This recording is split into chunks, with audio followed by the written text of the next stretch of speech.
Good morning, everyone. Good morning. Good morning. Welcome to our Board of Commissioners meeting for Nash County for March the 1st. It is customary for us to begin our meetings with a prayer by a commissioner, and during that time, you're welcome to stand and join us. You're welcome to use it for your own prayer if you like, or you're welcome to use it for a moment of silence.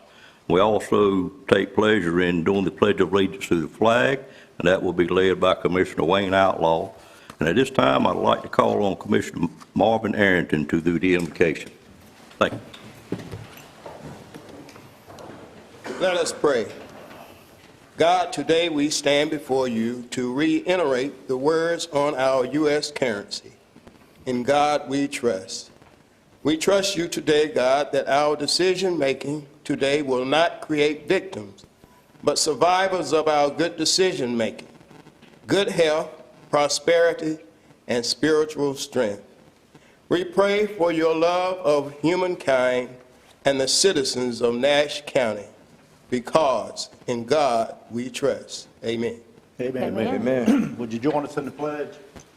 I pledge allegiance to the flag of the United States of America and to the republic for which it stands, one nation, under God, indivisible, with liberty and justice for all.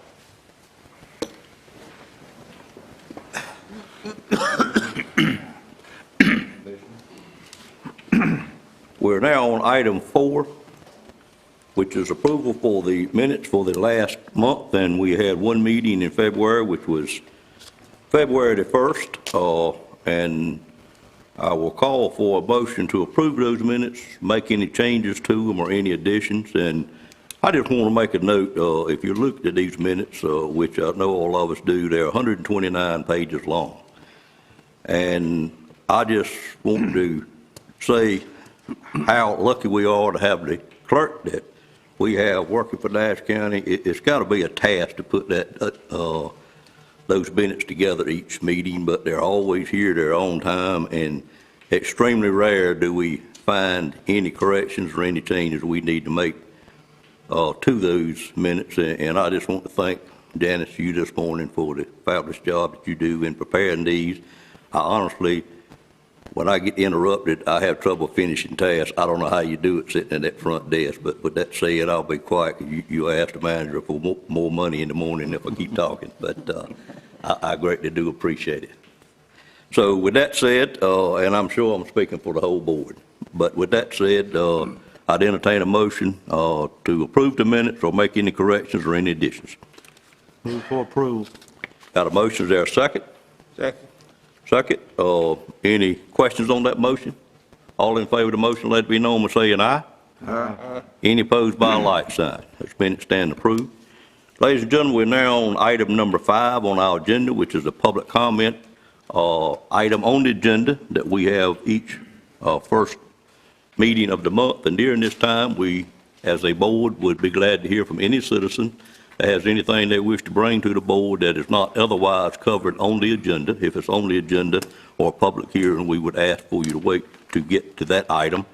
We do have a sign-up period out front to sign up, but if you happen to miss that and didn't realize you needed to do that, I'll call on those that signed up first, and then I'll be glad to call on anyone that missed that part of it, because commissioners always like to hear from their citizens. And with that said, I had one person to sign up, a Miss Dorothy Battle, and at this time I'd call on Miss Battle, and if she would come forward, and we would ask that you state your name and address for the record. Good morning, ma'am. Good morning. Dorothy Gibson Battle, 13343 Taylor Store Road, Nashville, NC 27856. Good morning. Giving honor to God, this Commissioners Board, and all present. I have been in this fight since 2017 to stop the illegal firearms training of Mr. Ted Williams of Yard Dog Firearms Training, also called forth in my community. Mr. Adam Tyson from the Nash County Planning Board has assured me that a resolution is near. Therefore, I will not trouble you with details of a long drawn-out situation of violations today, but I am here for the record and intend to be here or before some legal body to have him leave our community with his illegal firearms training. My focus is clear and my determination persistent. As long as Mr. Ted Williams keeps leaving his home and brings his gunfire to us, I must take a stand against it. He was there this past Saturday, 2/26/21, and it is clear he will not leave without being mandated. Thank you. Thank you, Ms. Bowden. We thank you for being here this morning. And we will pause between each speaker throughout the agenda to allow the podium to be cleaned. Is there anyone else that wishes to speak to the Board of Commissioners under public comment?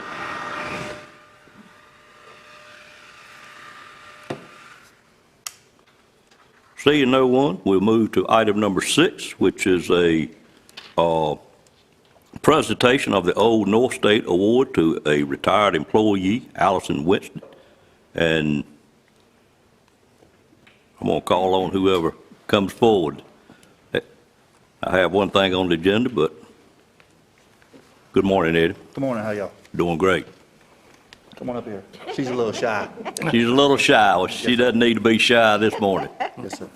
Good morning. We're here this morning to present Ms. Allison Winstead with the Old North State Award. As many of you are aware, Ms. Winstead just retired recently from us after serving 25 years for the county. She started with us in July of '95 and just recently retired at the end of January. And real quick, I'm going to read this. It just says, "For dedication and service beyond expectation and excellence to the great state of North Carolina, on behalf of the citizens of this state, I bestow upon Allison W. Winstead the Old North State Award." And it's signed by Governor Roy Cooper, January 29th of this year. Okay. I'd like to get up here and take a couple pictures if it's okay with you. Sure. And Yes, sir. Ms. Lady, you come down here. And I'd also like to say, too, many of you are familiar, Ms. Winstead's husband also retired from the county, so they're, both their families in loyal service to the county. right.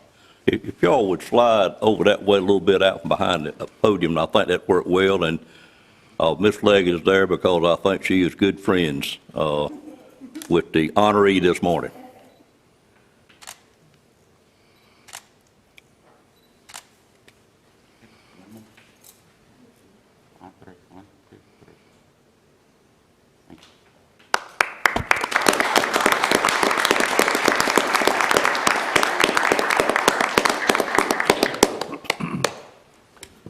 Ms. Winston, on behalf of the board,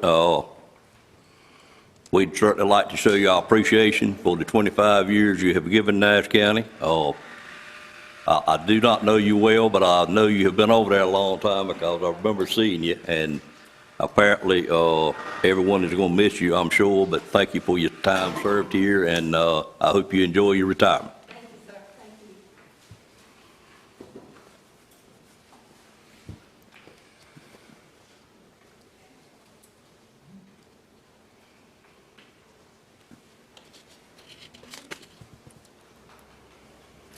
Stacy, I have on my agenda to have a motion there. Do I need to do that?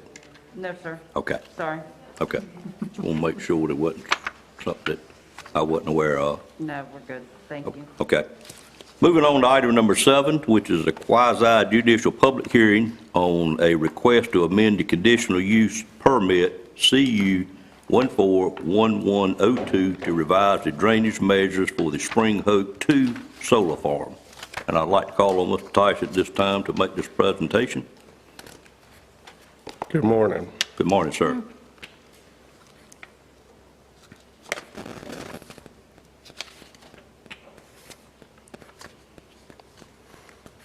Displayed on your screen is the subject property of conditional use permit CU 141102. This board issued that permit back in January 5th of 2015 to authorize the development of the Spring Hope 2 solar farm at the corner of Fraser Road and Worth Road on 53.94 acres. The board's most recent action was to extend the expiration date of this permit back in December, and it remains valid through January 5, 2022. The proposed site plan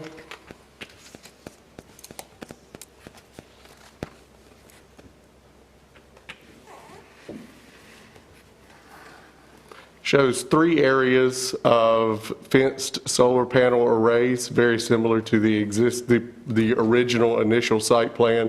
One area in the north, two in the south. This is Fraser Road, this is Worth Road. There are two entrances, one off of each road, one at the north here, and then a primary entrance off of Fraser down here. You can see the shaded bars that run along the perimeter are planted vegetative buffers that will screen the adjacent properties, their view of the solar panel farm. During the public hearing process for this permit, there was a concern expressed by the owners of the immediately adjacent property down here at 833 Fraser Road, Mr. James L. Green, Mrs. Linda M. Green, about the potential impact on their property of water runoff from the solar farm facility. They were experiencing some ponding on their property during heavy rain events already, and their concern was when the property was cleared for the construction of the solar farm that would increase. And so the applicant at the time suggested a drainage plan, which is illustrated here. This is the nearest corner of the solar farm. The plan, and this is the subject property at 833 Fraser Road, the existing home. The plan involved a swale that would capture excess water during a storm event and pipe it through an underground system of pipes shown in this red and white dashed line, and release it further down the road directly into the NCDOT drainage ditch. That was proposed by the applicant and approved by the commissioners as a condition of the plan. The project was acquired by a new developer along the way, Pine Gate Renewables, and their engineer, Mr. Michael Crowley, with Crowley Professional Engineers, upon inheriting this condition, identified a handful of concerns with the potential effectiveness and practicality of that piping system that we just looked at. The plan, in their opinion, would not adequately address the ponding of water that occurs behind the residence at 833 Fraser Road. The installation of those pipes, as you saw in the front yard of the residence, would likely damage or disrupt the home's existing on-site septic system. And the installation of the pipes would create an ongoing maintenance concern as far as keeping the pipes clear and keeping the system running. Therefore, after several meetings at the site with both Ms. Linda Green, the property owner of that subject property, as well as Mr. John Hogan, the property owner across the street at 892 Fraser Road, the developer has submitted a request to revise the previously approved drainage plan and amend that specific condition of the permit. The requested amendment would substitute a more simplistic approach to addressing the water runoff with the construction of an approximately 3-foot-high berm down here at that southeastern corner of the site. The berm would run along this shared property line, and again, of course, the subject property that we're protecting from the excess water runoff is down here. That berm would be 3 feet high. The berm is designed to retain the excess water. This is a detail of the berm construction. And then divert that water directly into the drainage ditch in the front when it becomes too much to hold, and prevent it from ponding or running over on the adjacent property. That berm also corresponds with a planted vegetative screening buffer that would be located in the same area. Additionally, at the request of Mr. Hogan, Pine Gate Renewables has provisionally agreed to provide a pond behind the proposed berm somewhere in this area on the west side on the solar farm site in order to increase the water storage capacity of that property. I say that has been provisionally agreed to because if this board agrees conceptually to the substitution of the berm for the piping system, then they'll need to engage with the applicable state and federal authorities, including DEQ, the Army Corps of Engineers, and the Occupational Safety and Health Administration, to actually determine the allowable location of the pond. This is a very environmentally sensitive area, and so there are a lot of different environmental agencies they have to engage with in order to establish the location of that pond. But assuming that it is possible, they have agreed to do that at the planning board meeting.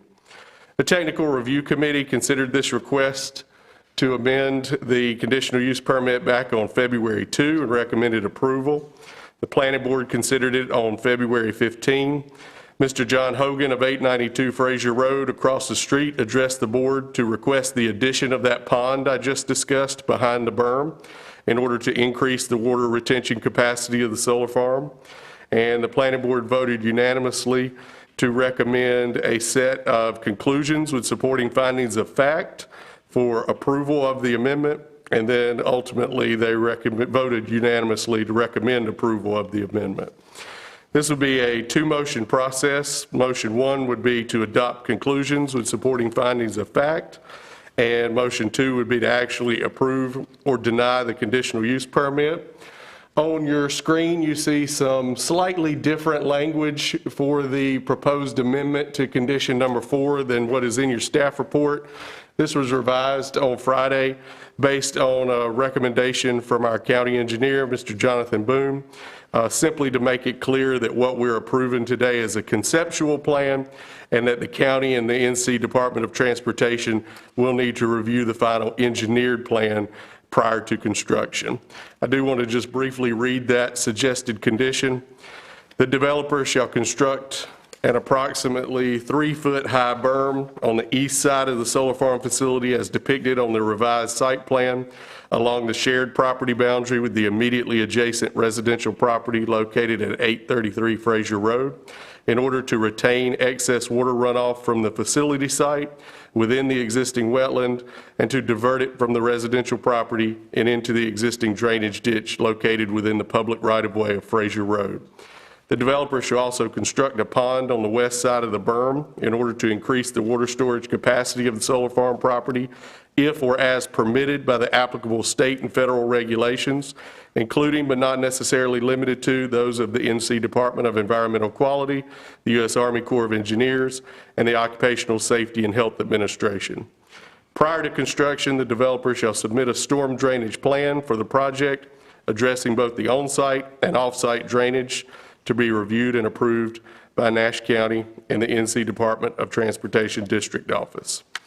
So the question before the board today is a substitution of this berm and pond system for the previously proposed piping system for the reasons identified in the report. To represent the applicant this morning, we have Julianne Wooten present on behalf of the developer, Pine Gate Renewables. We also have Mr. Michael Crowley with Crowley Professional Engineers, who is serving as the developer's engineer on this project, and I'm sure he will be ready to address you during the public hearing. This is a quasi-judicial public hearing, and so as soon as I take your questions on the staff report, I would like to be sworn in first, and then I will immediately ask you to accept the case file and the staff report and the supplemental items into the record for this case. And with that said, I'll take any questions that the board has on the staff report.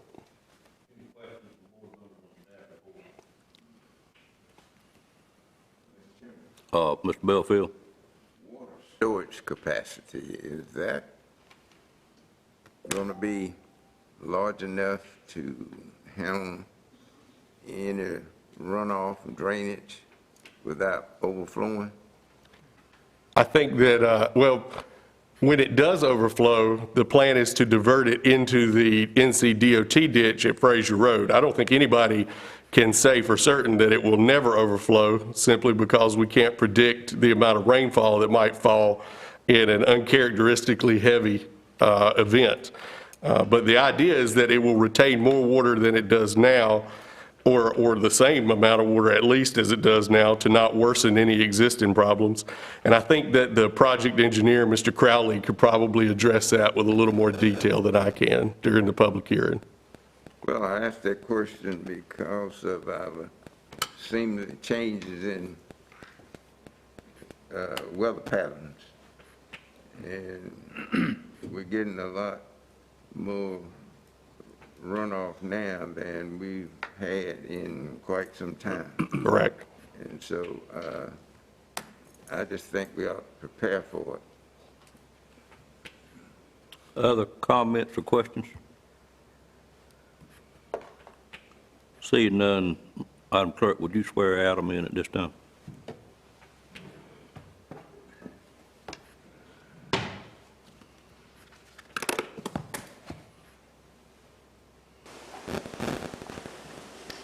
Good morning. Good morning. Do you solemnly swear or affirm that the testimony you're about to give will be the truth, the whole truth, and nothing but the truth, so help you God? I do. Thank you. And Mr. Chairman, would you acknowledge that the board would accept the staff report, the related supplemental items, and the case file into the record for evidence of this case? So done, sir. Thank you. At this time, I'd entertain a motion to go into the quasi judicial hearing on this matter. So moved. Moved by Commissioner Leggett, there's a second. Second by Commissioner Combs. Any questions on the motion? All in favor of that motion, let it be known by saying aye. Aye. Any opposed by a like sign? Ladies and gentlemen, we are now in a public hearing, quasi, to hear from anyone that wishes to speak for or against this. I would ask for you to come up one at a time. I think I'll just do it as you come up to speak. And so at this time, you want me to do something different? No, that's fine. Okay. All right. Normally, we'd have you all come up at one time, but during COVID, we don't do that any longer, so we'll do the swearing in each time you come to the podium. And we'd ask, of course, that you state your name and address for the record, and we ask that you pause between speakers long enough for Megan to clean the podium. And at this time, I would be glad to hear from anyone that wishes to speak on this matter. Good morning, ma'am. Good morning. Madam Clerk? Sorry. Thank you. That's all right. Yes, ma'am. Your left hand on the Bible, raise your right hand, please. Do you solemnly swear or affirm that the testimony you're about to give will be the truth, the whole truth, and nothing but the truth, so help you God? I do. Thank you. Thank you. Morning, Commissioners. Thanks for your time this morning. My name is Julianne Wooten. I'm the Development Project Manager for the Spring Hope 2 project. And as Mr. Tyson alluded, we are here to request an amendment to the conditional use permit for the Spring Hope 2 project, CU 141102, approved back in 2015.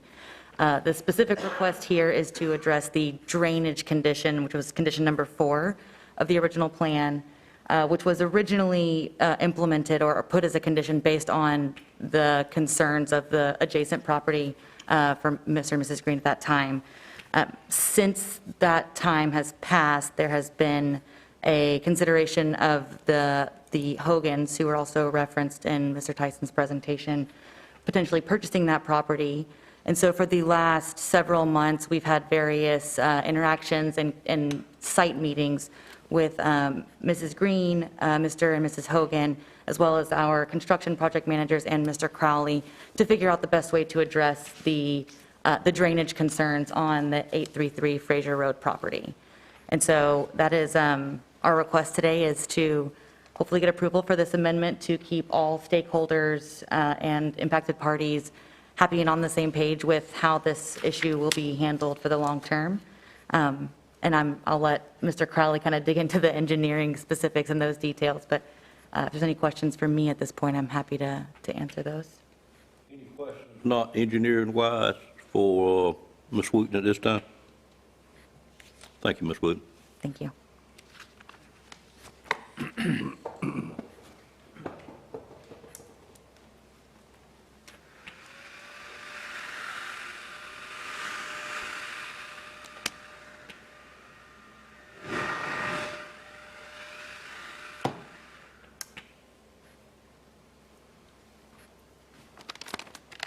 Madam Clerk?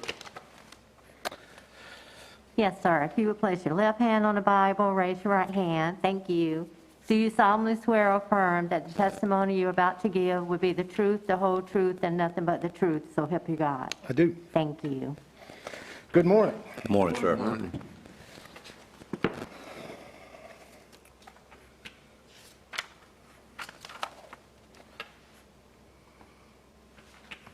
My name is Michael Crowley. I'm the engineer of record for the project, Spring Hope Solar 2.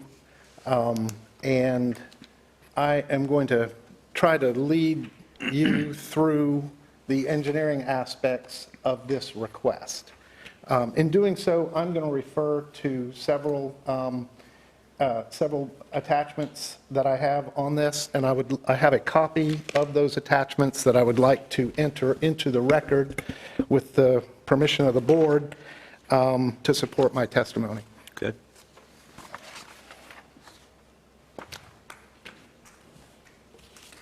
Thank you.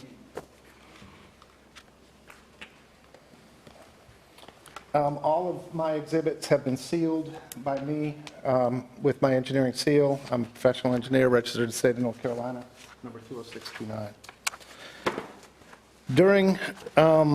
During this presentation, I hope to address Mr. Belfield's comments regarding storage of water and how much water we're looking at here. So this is a map of the existing conditions. That's kind of hard to see. Zoom with this. Okay.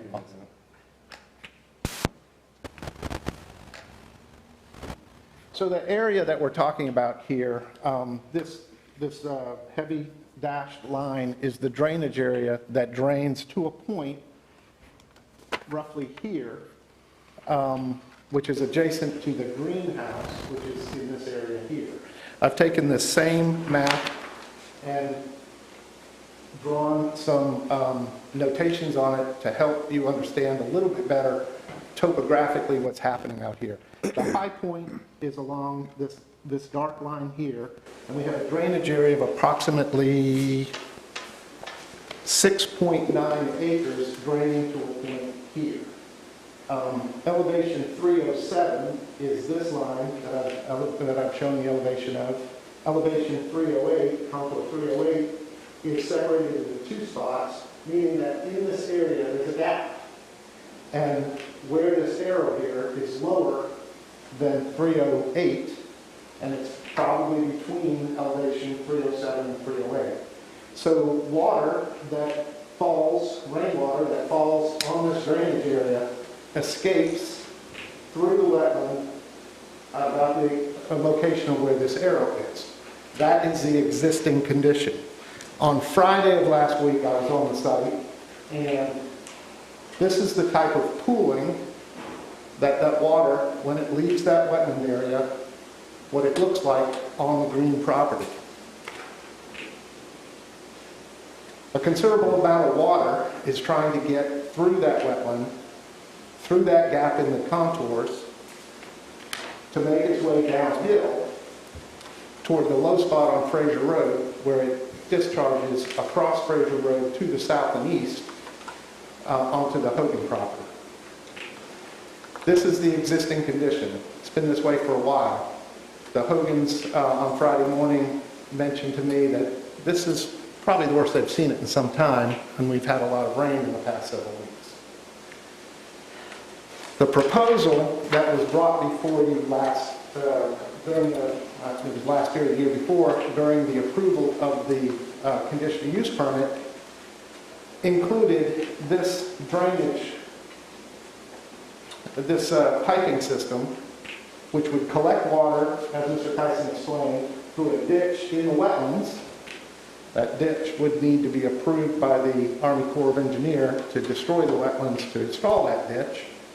Water would enter the pipe here, travel along the right-of-way on the green side, on the green property, not in the right-of-way. The right-of-way is this white dashed line, and then come back into the right-of-way and discharge into the ditch and then make its way downhill. I've taken that same map and I've added some notations to make things a little bit clearer.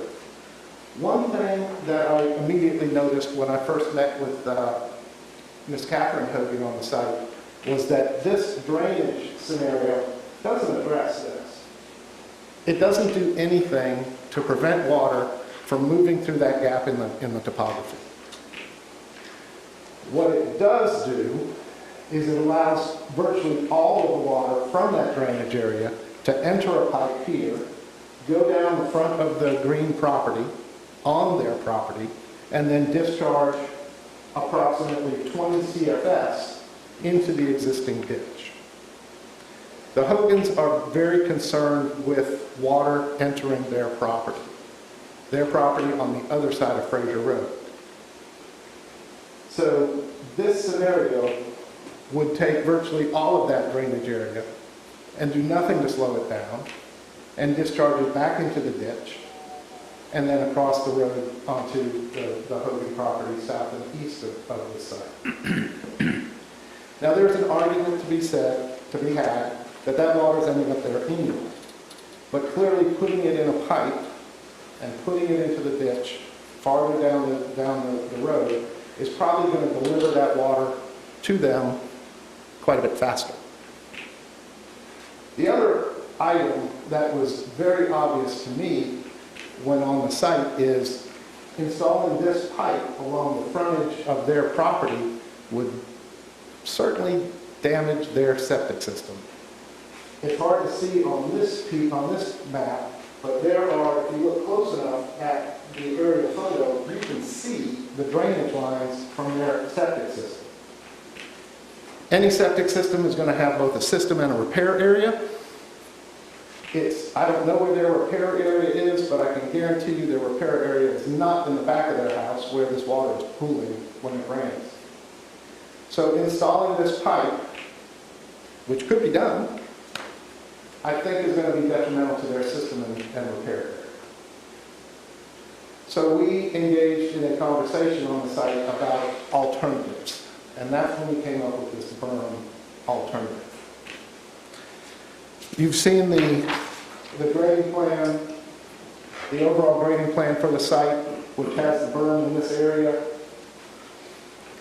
And a blow-up of that, which is a little bit clearer, shows that this berm at elevation 311, with a top elevation, would prevent water from escaping through that slot in the 308 topographic hole that's here.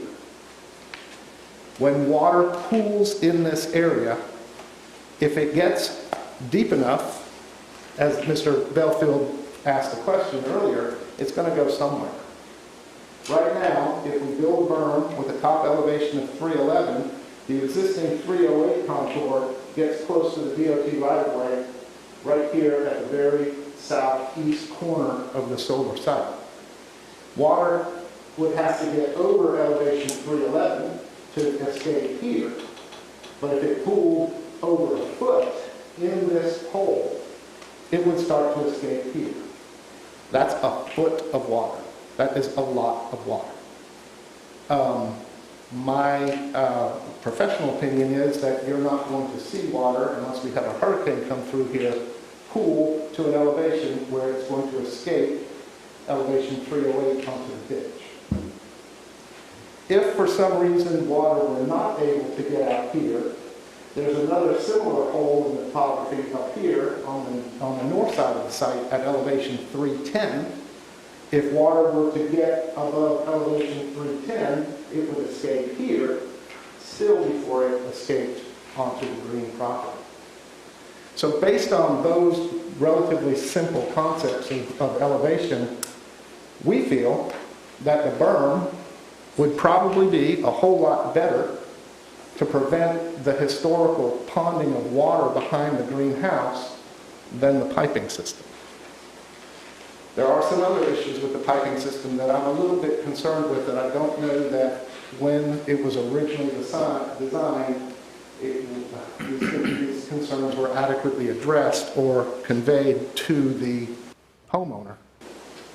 Obviously, there's an issue with their septic system being in the front of the site, in front of their house. The other is that piping system that is not in the right-of-way would be on private property. It would be in an easement on private property. The question would be, whose responsibility is it to maintain that?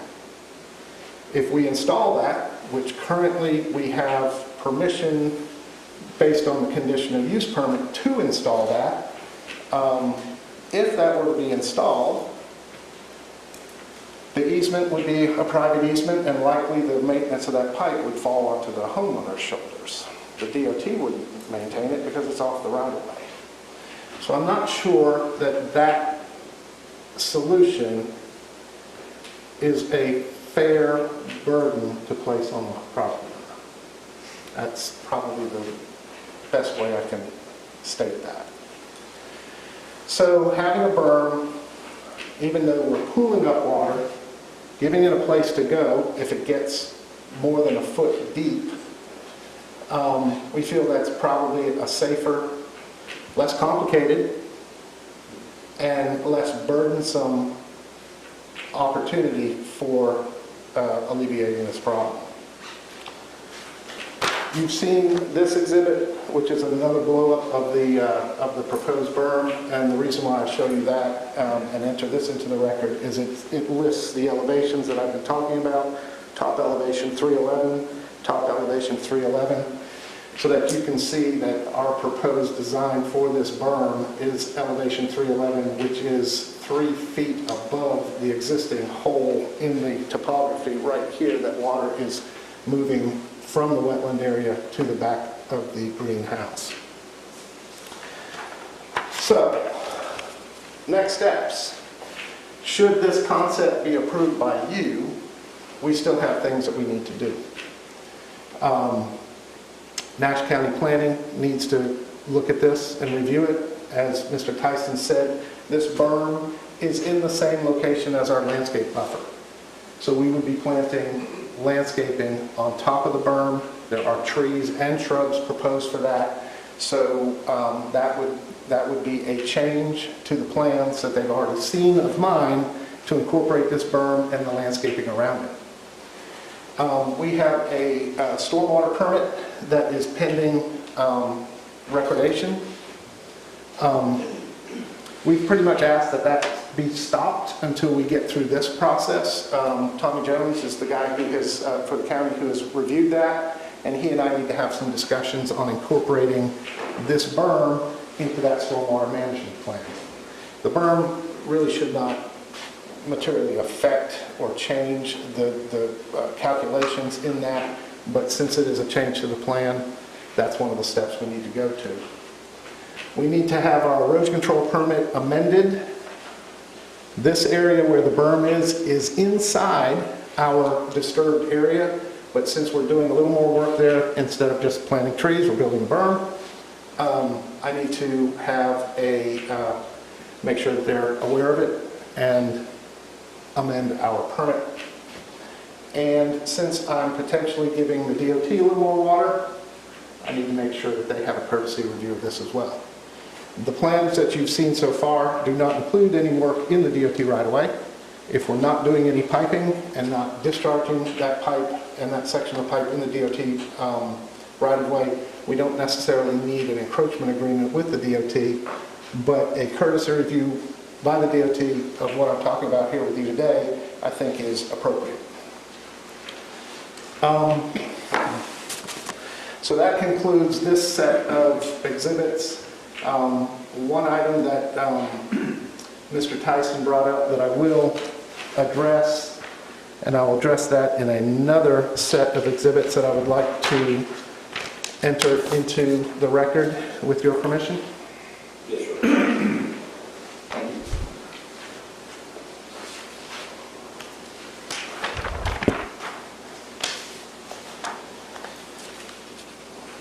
The question is simply, where's the dirt going to come from to build the berm? And we have 3 options with that. We can find an off-site borrow area and bring dirt in. We can use dirt from construction activities within the site, or we can excavate a pit adjacent to the berm and use the dirt from that. My calculations are that this berm will have about 4,000 cubic yards of dirt required to build it as it's designed on my plan. That would be a hole about 20 feet squared, 10 feet deep. If we were to excavate an area adjacent to the berm, our preference would be to not excavate in the wetlands area.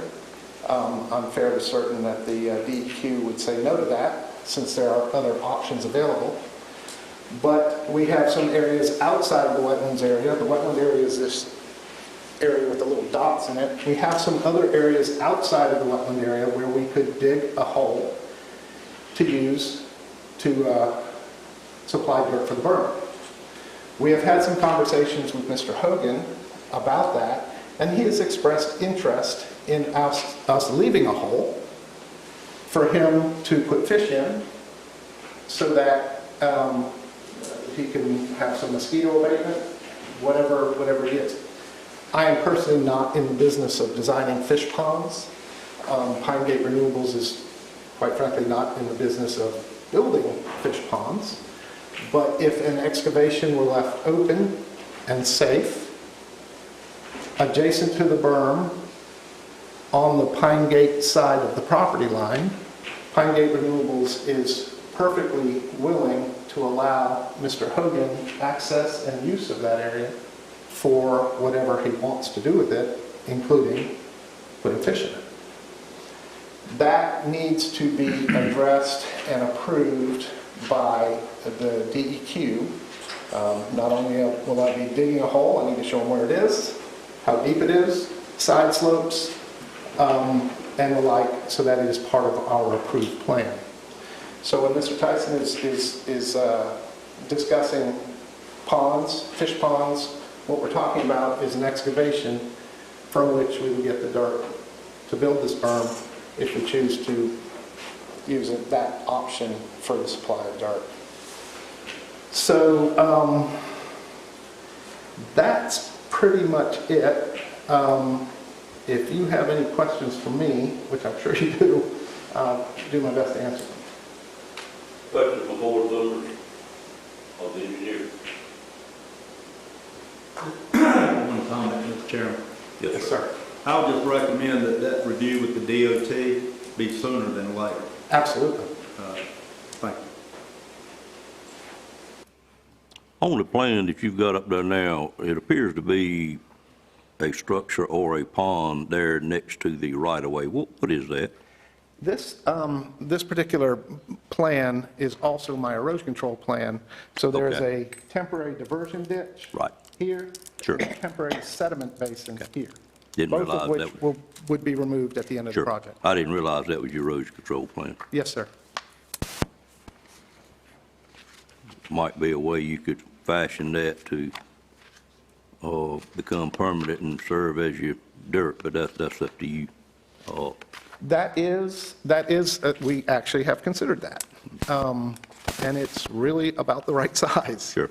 I thought you were proposing that for the site of it, is the reason I asked the question. but- Yeah, that's on there for a reason, isn't it? Yep. That is a possibility. And it is in an area that is not a bad area, not only to have water in it, Yep. because water will drain into that, and it's close enough to the berm that we could probably use that dirt.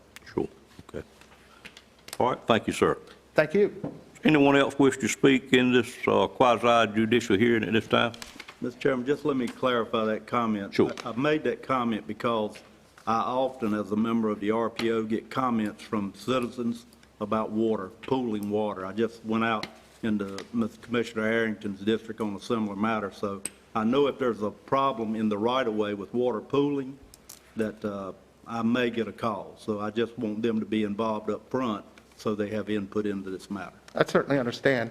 And one of the reasons why on that last exhibit, I had 2 arrows going to possible excavation areas that were away from the right-of-way would be for that reason, so citizens wouldn't see a hole out there and wonder what it is. Yeah. If something happens on or near the roadway, who gets called first? The DOT or you? Yeah. So, That's the whole reason for it to be not a courtesy review, but a review up front. absolutely. Thank you. Thank you, sir. Thank you. Megan?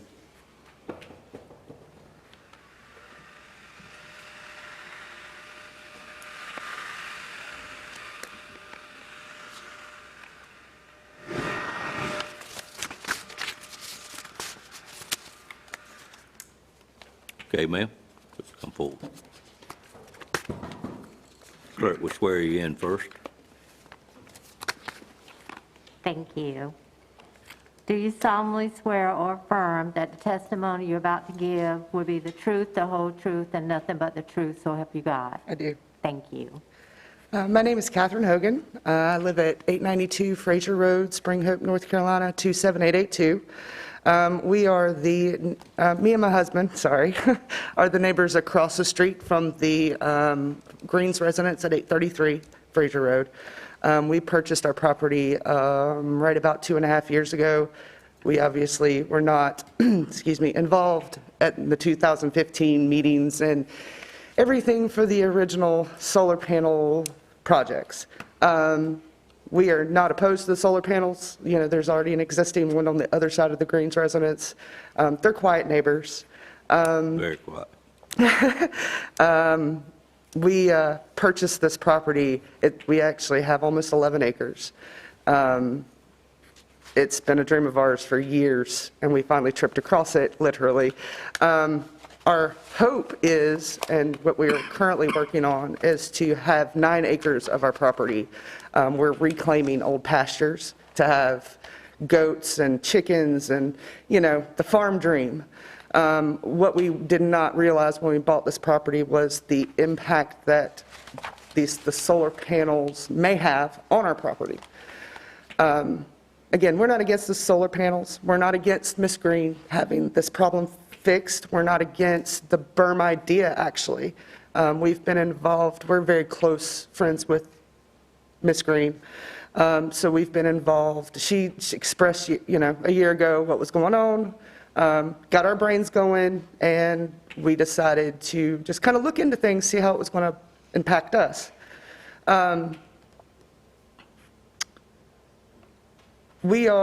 property, or a part of our property, is the lowest spot on the road. On both sides come down. We are the lowest part. There is a culvert that crosses the street under the road, and the water from the DOT ditches dumps directly onto our property when it rains. We understand the water is coming to us. We get that. We have done things on our property. We have a small creek. We have a pond. The creek does not run into the pond, but we have gone in over the years and made sure that the creek stays clean so the water continues to go so we don't have flooding issues, because we originally did have problems.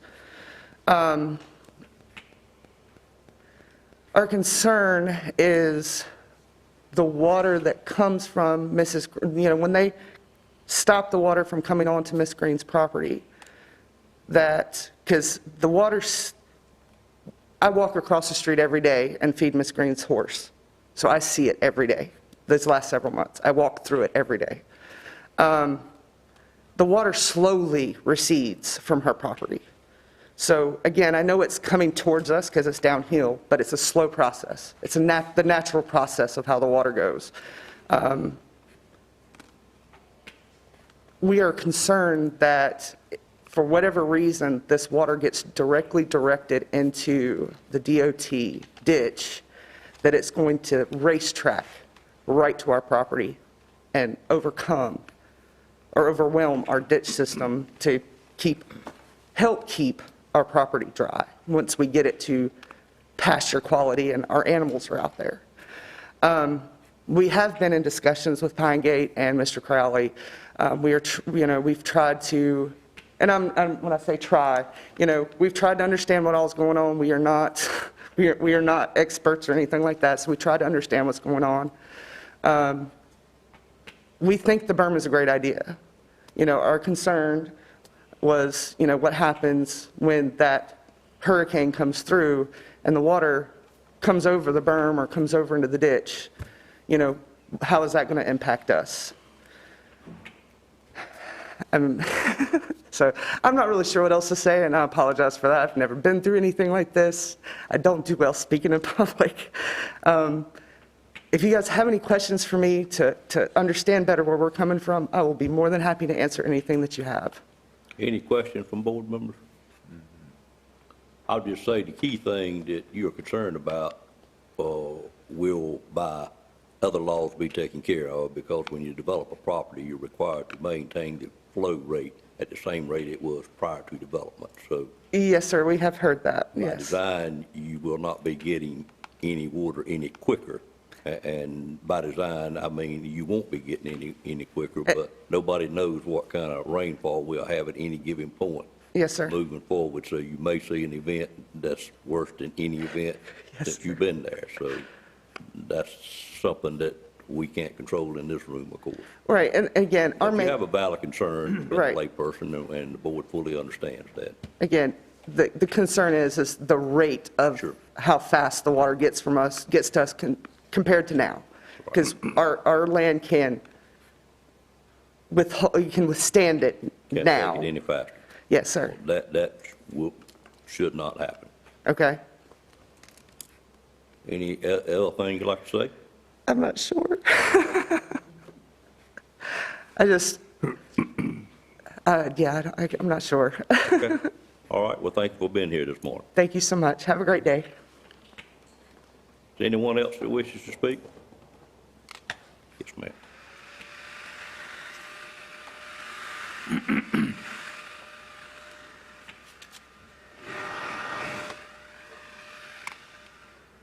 Okay, Ms. Green.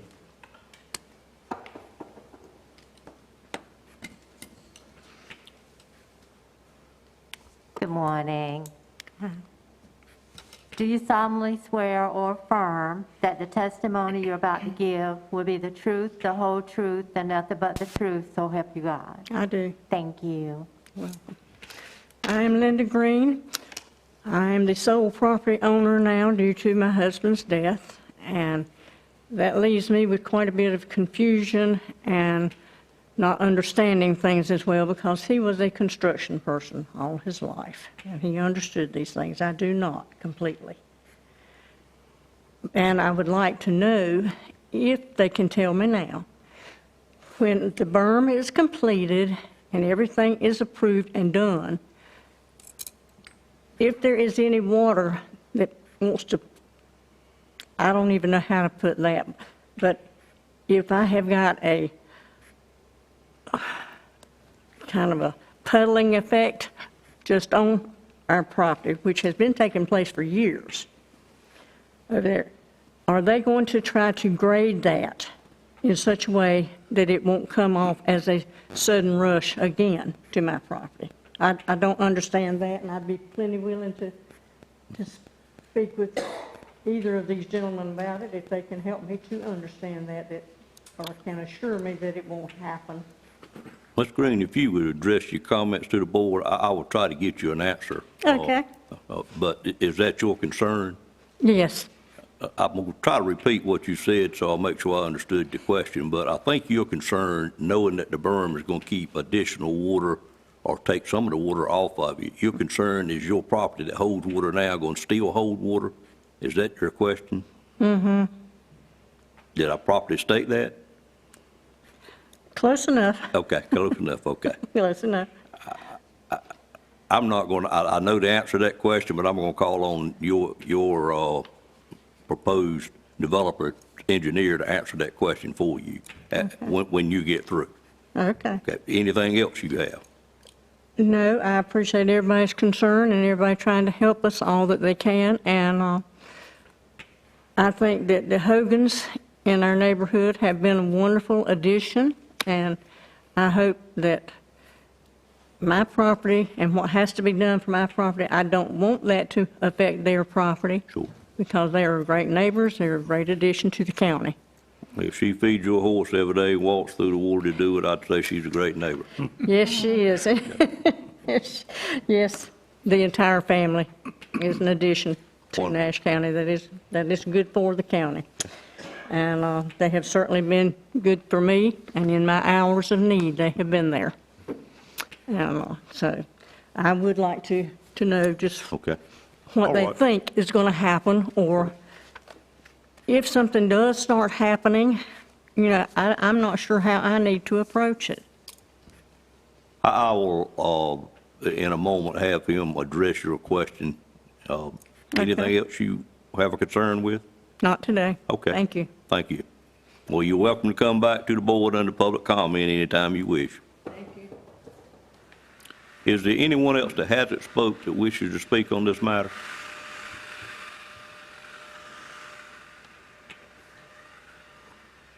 Would you like me to address that question, sir?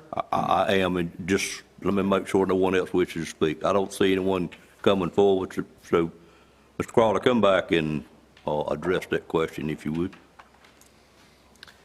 Madam Clerk, I acknowledge that I'm still under oath. Thank you. All right, on our meeting on Friday, this actually came up. As we've walked along the property line where the water comes through this this gap in the topo.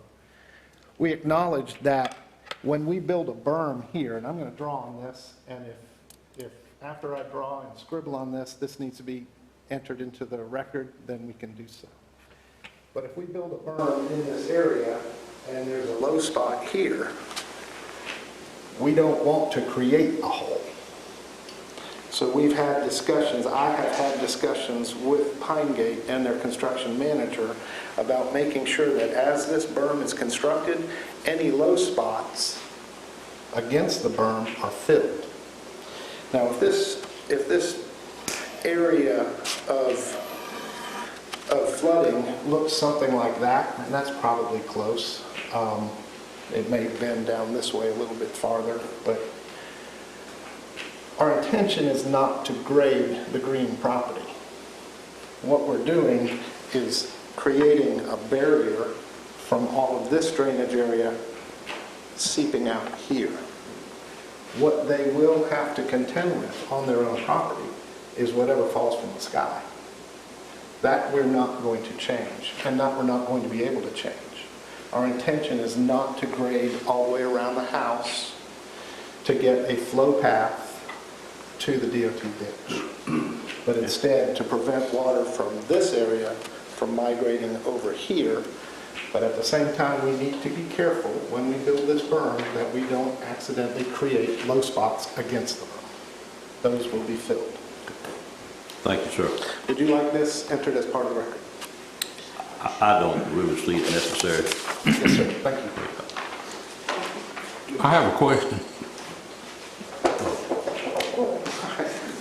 At the present time, am I right in thinking that Ms. Green's getting water from your property, running onto her property, and this berm will stop that water that she's already getting, so she should have a lot less water on her property than she has now?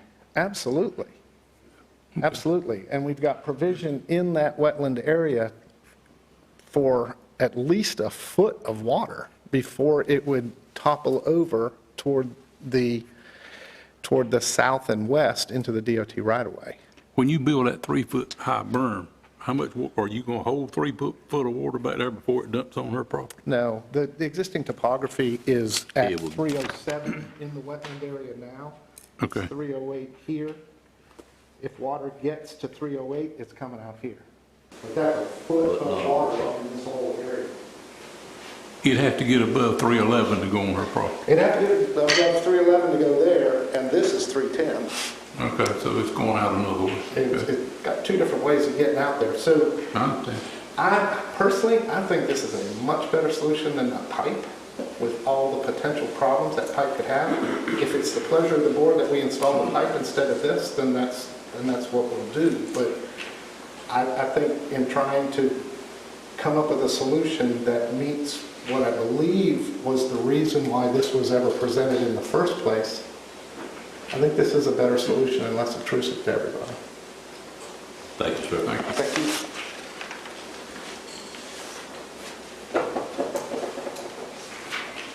Ms. Green, did you have any further? Ms. Green, did you have any further questions, or did that properly answer your question? Okay, thank you. Mr. Chairman, Yes, sir. would it be safe to say that if Ms. Green has ponding of water now, that the situation subsequent to this activity, it will be no worse than what it is now, but it could be equal to what it is now?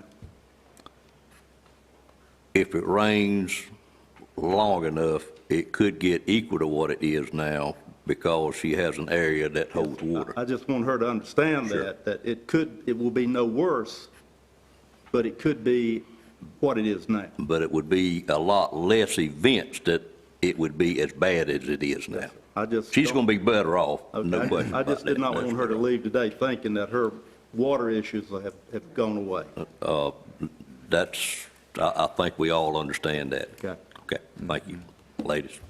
You know, with Ms. Belville? good grass waterways that's pulling the water into the holding pond can extend the life of the pond without having to go in there, the amount of water that it can hold. The less soil that goes in there, it will last so much longer without having a whole lot of problems. Well, a solar farm is not a very large disturbing activity in itself, so that shouldn't become an issue. Anyone else wish to speak? If not, I'd entertain a motion to close the quasi judicial hearing at this time. So moved. I think I heard Mr. Outlaw first, or Mr. Bellfield first, and Ms. Leggett second, or Ms. Wells, I'm not sure. Ms. Wells, okay. So I have a motion and a second. Any questions on the motion? All in favor of that motion, let it be known by saying aye. Aye. Any opposed by a like sign? We're now out of the public hearing. Is there any other questions the board may have of Mr. Tyson at this time?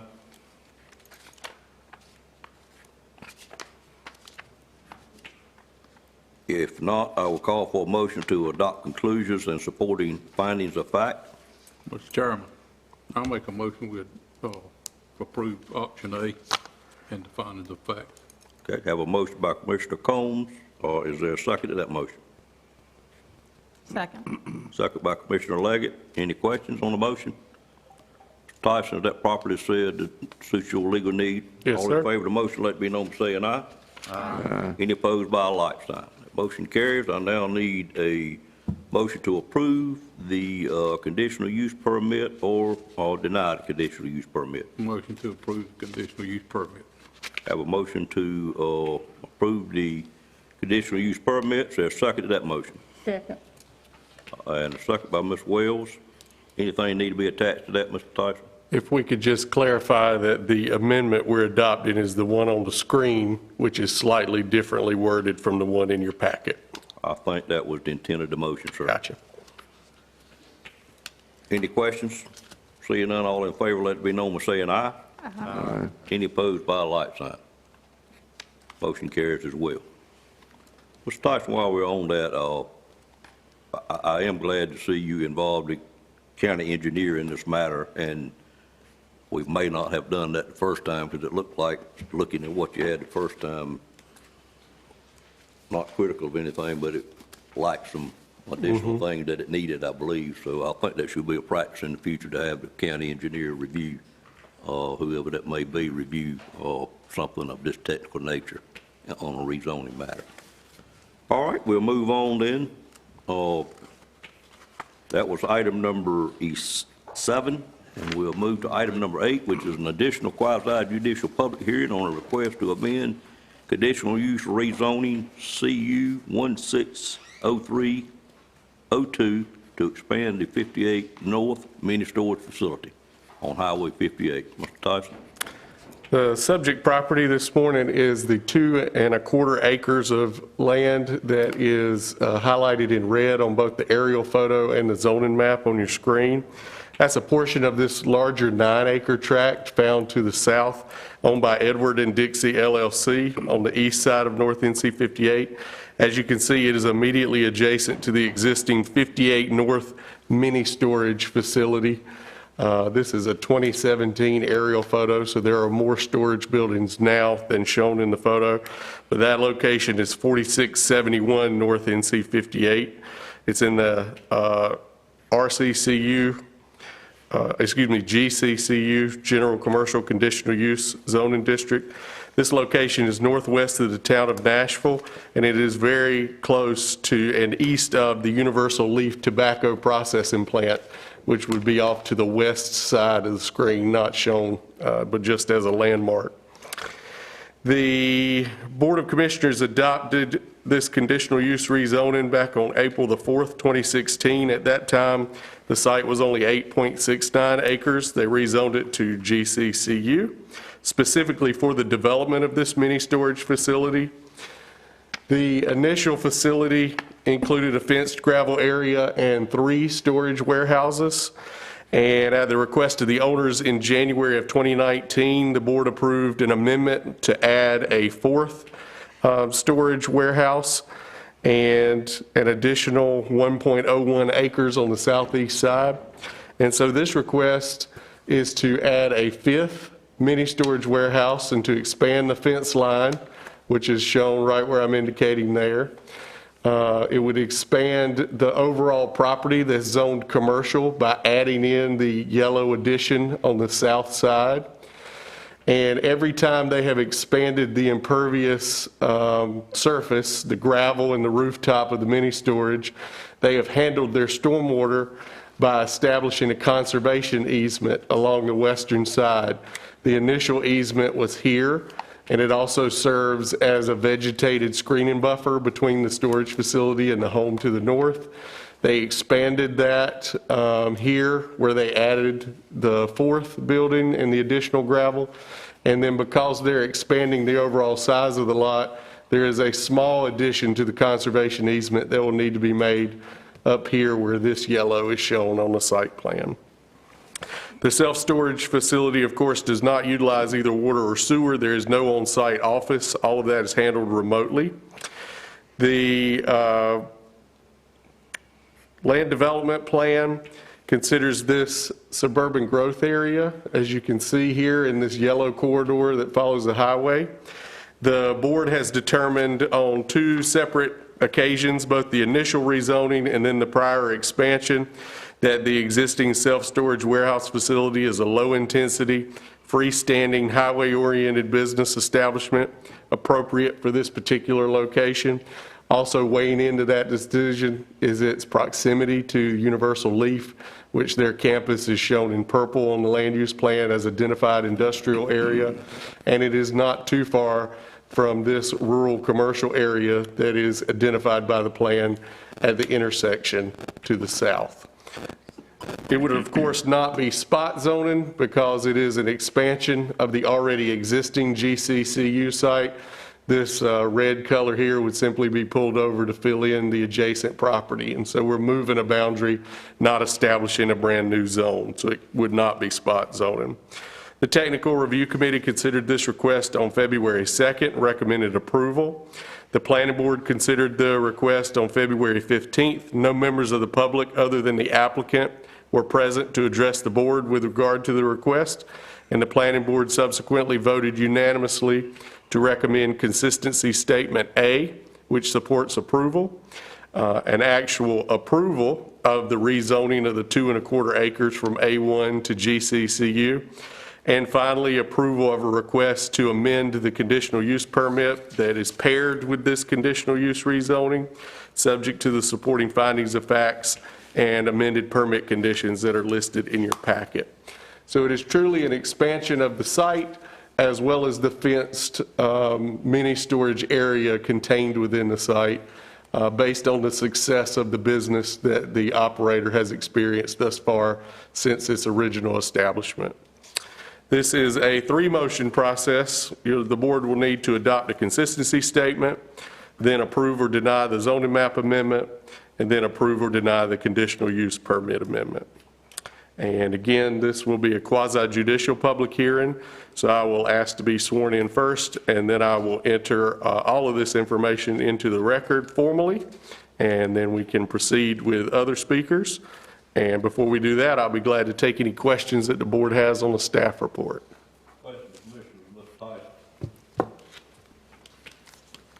Seeing none, Madam Clerk. Mr. Chairman?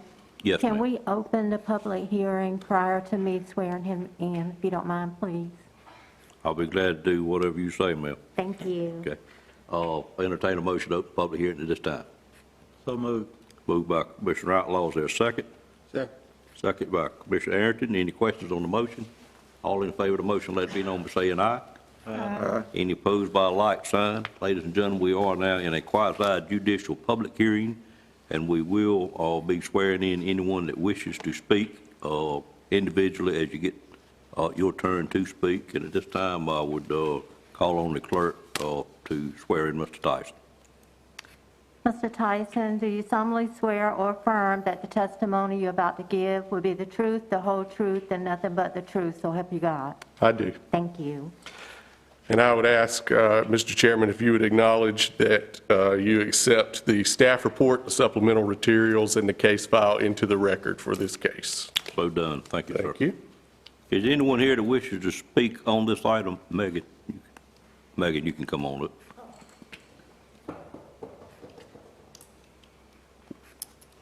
Well, if you want to pause a minute, is there anyone that wishes to speak?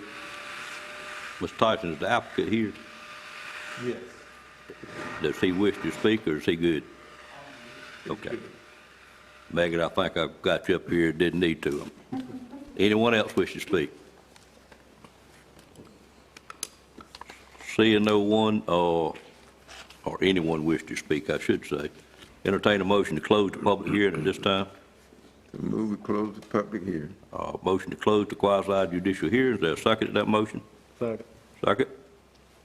Commissioner Outlaw, any questions on that motion? All in favor, let it be known by saying aye. Aye. Any opposed by a like sign? Any questions of Mr. Tyson on this matter? Seeing none, the first motion needs to be a motion to adopt a consistency statement, A or B, and if A, it would include items 1 and 2 in the agenda.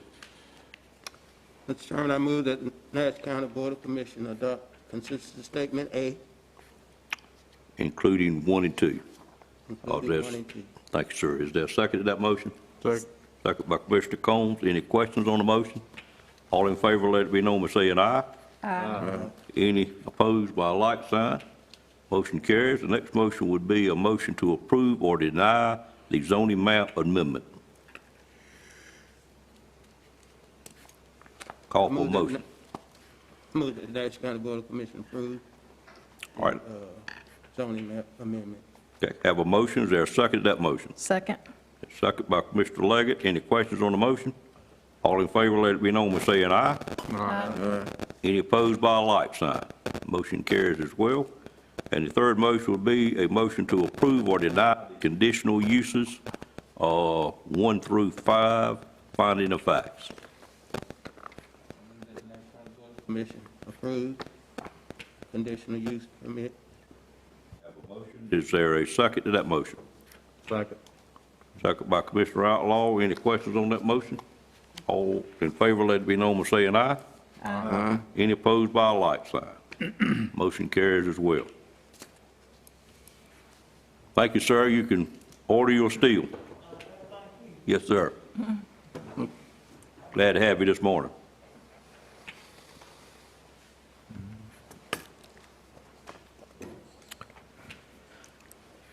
Next item, number 9, is a subdivision waiver request for the Williams Ridge subdivision, Phase 3 on Stony Hill Church Road and Chapman Road. Mr. Tyson? There is an aerial photo on the screen to orient you to the subject property. Subject property is this rectangular red lot at the southeast corner of Fraser Road and Chapman Road. It is currently zoned R40, single-family residential. The applicant is not asking for a rezoning of this property. The site is located northeast of the town of Bailey in the Green Pond community. It is directly across Chapman Road from the Williams Ridge subdivision. Phase 1 was 16 lots established around the perimeter here with a shared cluster area lot established here. And then Phase 2 was 4 additional residential lots along Juniper Road that required the installation of a new water line right here in this vicinity. It is across Stony Hill Church Road from the Williams Grove subdivision. You see that the first 19 lots have been recorded along the road frontage here. And the sketch plan that this board approved back in August of 2020 includes 59 additional lots that have yet to be developed on that blue property. The subject site here, the Joyner Keeney PLC has submitted a major subdivision sketch plan for that rectangular property that looks like this. It proposes 11 new residential lots along both Stony Hill Church Road and Chapman Road. These lots would front along Stony Hill Church Road, and then the remainder of the lots would front along Chapman Road. They would be served by existing 4-inch Nash County public water lines along both roads and individual private septic systems. All of these lots either meet or exceed the standard dimensional requirements for the R40 zoning district. However, Stony Hill Church Road, due to the number of lots recently approved, has been tipped in to become what our ordinance considers a high-traffic road, or a road with traffic capacity concerns. That means that any lots that derive their road frontage from Stony Hill Church Road, such as lots 1 and 2, would be required to have extra width above the normal 100 feet required per lot. And the intent of that rule is to spread those driveways out. Typically, what we would see in a scenario like this is a request for a shared driveway for lots 1 and 2, and then lot 3 would have its own individual driveway. In this particular case, the NCDOT has denied the request for a shared driveway for lots 1 and 2 because of the proximity of Chapman Road being available over here.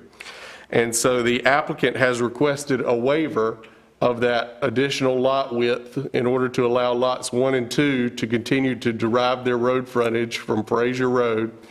But in exchange for that, they are proposing a shared access easement off of Chapman Road that would be 25 feet wide. It would cross lot 3 and lot 2, and all 3 lots would have access to the Chapman Road through that. And so this is a detail of what we're talking about. There will be a 5-foot non-access easement established along Frazier, which is the high traffic road, and the remainder of the frontage along Chapman here in the pink. And then the shared 25-foot wide easement would be shown in green or yellow. The alternative to this would be to reduce these 3 lots to just 2 lots that derive their frontage from Chapman Road. And so if the board chooses not to approve the waiver, typically I think what we would see is that these 3 lots would be reduced to 2 that get their frontage from Chapman, and there would be a horizontal splitting line going this way to divide the northern lot from the southern lot. But the waiver would be required in order for the developer to make use of this particular part of the land into 3 lots. And so that's the purpose of the access easement, is to address the concerns about the driveways along Frazier Road by requiring all 3 to come through here. So the planning board has approved the overall plan of the subdivision, and the only question before you today is the proposal for 3 lots with an access easement, or the alternative, which would be 2 lots that front on Chapman Road with individual driveways. The standard that you need to consider is, will the proposed easement result in equal or better performance in the furtherance of the purposes of the ordinance? The TRC and the planning board felt that this did directly address the concern of the ordinance about driveways on high traffic roads, because it brings all of the traffic from those 3 lots coming in and out to the lesser traveled Chapman Road. The technical review committee, technically the waiver request was not part of the request when the technical review committee reviewed it on February 2. The TRC identified the deficiency of these 2 lots, and in response to the TRC's comments, this waiver was proposed. However, the planning board did get to review this request on February 15th and voted unanimously to recommend approval based on their determination that it does effectively address the intent of the ordinance to reduce driveways along heavily traveled roads. I would point out to the board that this would be the first time in my knowledge that we would use this waiver procedure for something other than a shared driveway between 2 lots. And so this is a little more intensive than what we have typically approved under this procedure. And so the board will need to make a decision about whether this is equal or better to the proposal that would reduce it to just 2 lots without a shared driveway situation. There's no requirement for a public hearing on this. This is a subdivision waiver. The applicant is here to address any questions and they perhaps would like to present. There is a set of conditions that I would ask the board to consider if you choose to approve the waiver. This is a 1-motion process with a 1 motion, 1 second, and then a list of conditions to be attached if in fact the board decides to approve. And so with that, I'll be glad to take any questions that you have on the report. Any questions of Mr. Tyson from the board members this time? Mr. Chairman, I have a question if I could, I'll get right with you, sir. after the board.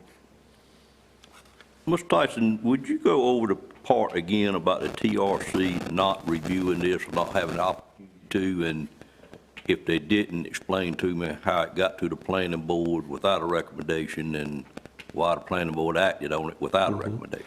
So the TRC identified that lots 1 and 2 had insufficient lot width.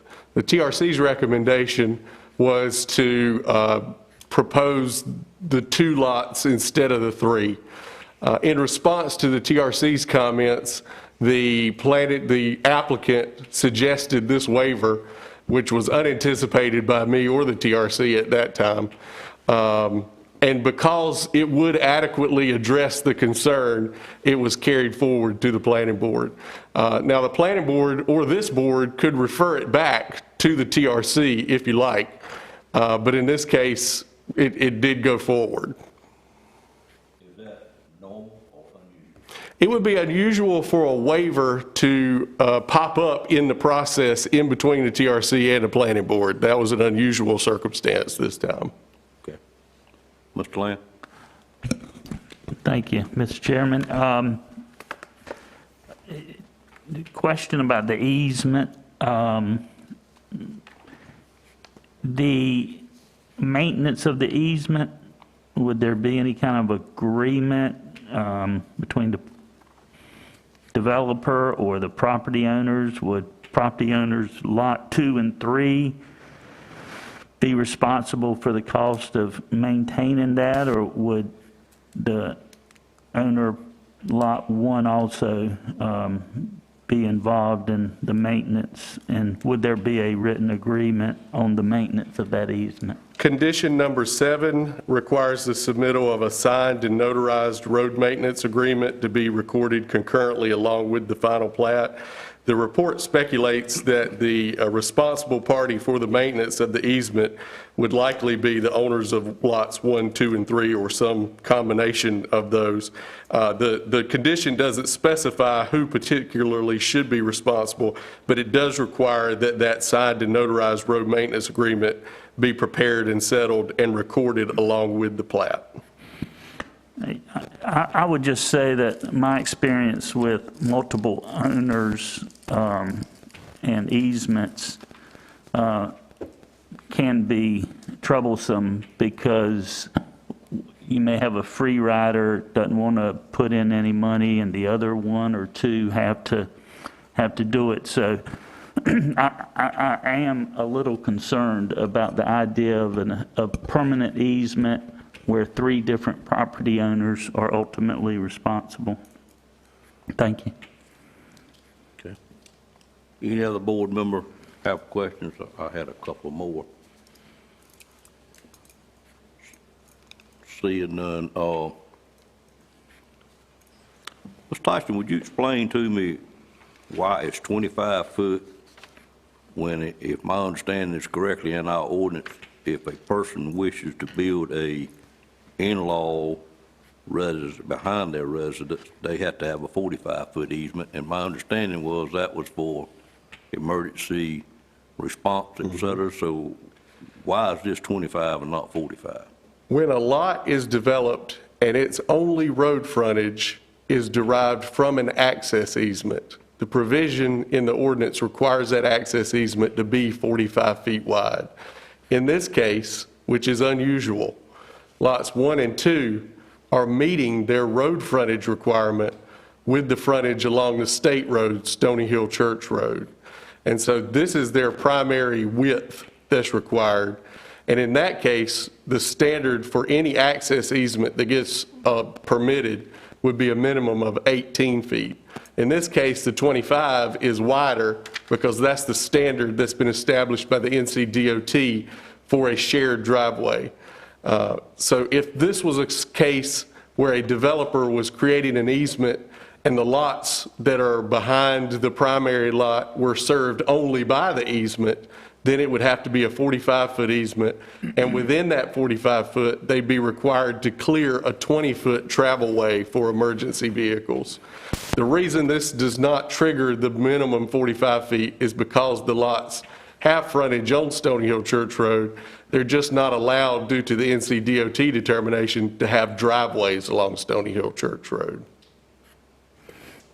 I don't quite understand, that doesn't make me feel any better. Okay. Because if you don't have access to the road, you don't have access to the road, which if you Right. put the easement there, you certainly doesn't.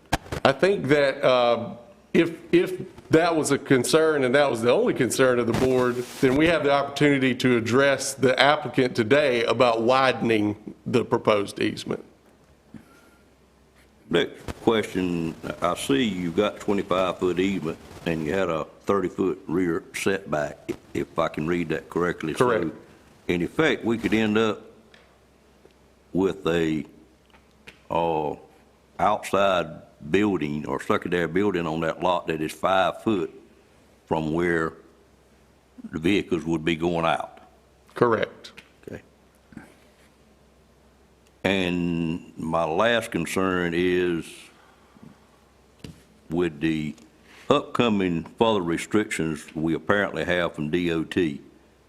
Well, before I ask that one, are you saying that lot 1 and 2 couldn't get a shared driveway from DOT? NCDOT, I posed that question to them directly about a shared driveway here, and then Lot 3 being required to access off of Chapman. And the DOT's determination is because Chapman is available in proximity to this corner, they will not approve a shared driveway permit for that right there. Can they do that? I guess they can. Was that decision based on so many driveways being in that area anyway? I believe it was based on the number of driveways that had been approved directly across the road for the line of lots that will extend in front of here for the other subdivision. Well, my other question I was going to ask is, with DOT putting further restrictions on driveways on all SR roads, and particularly when they reach a certain traffic count, where would this end at? How many lots could that 25-foot easement serve? I mean, could it be 10 lots? Do we have a stopgap that's going to keep it from being X number in our ordinance? Well, I think in order for this to come up again, you would have to, the way that it does, you would have to be in a corner lot situation like we have here. Understood. But I think the question you're asking is if there were 2 or 3 more additional lots to the right here that wanted to be served by that easement, what would stop it? And what would stop it would be this board not approving the waiver. And that's the only thing that would stop. So according to the current ordinance, which we're working on, and I hope you'll keep it good notes of everything we've done up with, but we could put 10 lots there and serve it from a rear easement if this board approved it. As long as those 10 lots also had 100 feet of road frontage along Stony Hill Church Road, then this board could approve it as a waiver. But that would be a drastic departure from the 2 lots shared a driveway, and this would be the first step in that direction. But the board would ultimately be the authority that decided how many lots were too many. I'm not going to ask you to answer it because you can't individually, but I really wonder what the TRC would have done with this had it went before them. Just a statement of fact. Okay, and I know this is not a public hearing, but it not been a public hearing, did you say the applicant could speak? Yes, the applicant can speak. Based on, you all right with that, Mr. Durham? Yes. Okay. I have a question. All right. Is this easement going to be paved? There's no requirement at this time for the easement to be paved unless it was added as a condition to the waiver. Other commissioners? Mr. Lamb? Yeah, if the board approved this, what would prevent the owner of Lot 3 getting a permit from DOT to have a driveway cut? Well, the first thing that would permit it would be that the NCDOT has told us that they will refuse that permit application. And as a reminder for years going forward, that's why the pink 5-foot non-access easement has been established on the plat itself. But the short answer is that it would be up to the DOT to enforce their determination. Okay, thank you. Mr. Williams, did you wish to speak on this item? Or either you or your... I didn't mean it had to be you, whoever you wish to speak.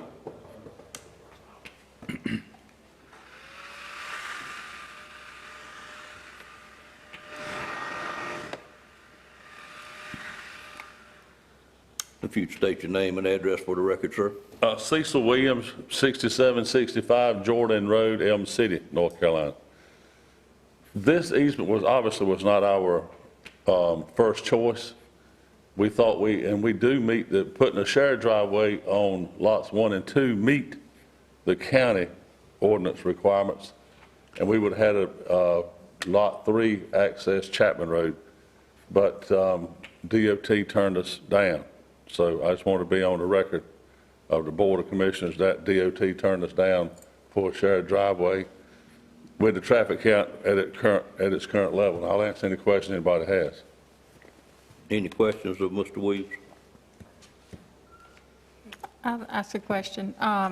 Would you have any say-so over the maintenance agreement? Because I think that was one of the big concerns raised here about the maintenance of that road. Yes, I would have say-so over it, and I think the planning staff it'd have to meet planning staff requirements, if I'm not mistaken. Is that? Do you have a concept for which of those 3 lot owners or all would be, who would share the maintenance of that easement, do you anticipate? It would be all 3 would share the maintenance of the easement. But once we grade it and pave it, I don't see how much maintenance there would be. But anyway, this was a way to try to save the integrity of the corner that we didn't ask for rezoning. We thought this would be a better way to do it. And so we will abide by whatever the board's wishes are. Thank you, Mr. Williams. Any other questions? Thank you. So do you plan to pave it, Cecil? Yes. Your plan is to pave that easement? Yes, sir, we're going to pave that easement and pave Chapman at the same time, because we got another interior street down Chapman that'll be on next meeting, I think, that will require that to be paved, and when we pave the interior street, we're going to pave the Chapman Road as well. What else? Thank you, sir. Thank you.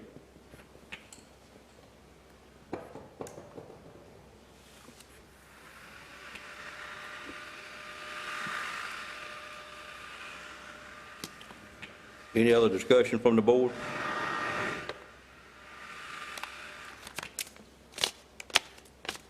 You had mentioned about the TRC committee. Is it necessary, or do you think it would be prudent to send this to the, I don't want to delay the developer in any decisions he has to make, but, you know, how prudent do you think it would be to send this back to TRC?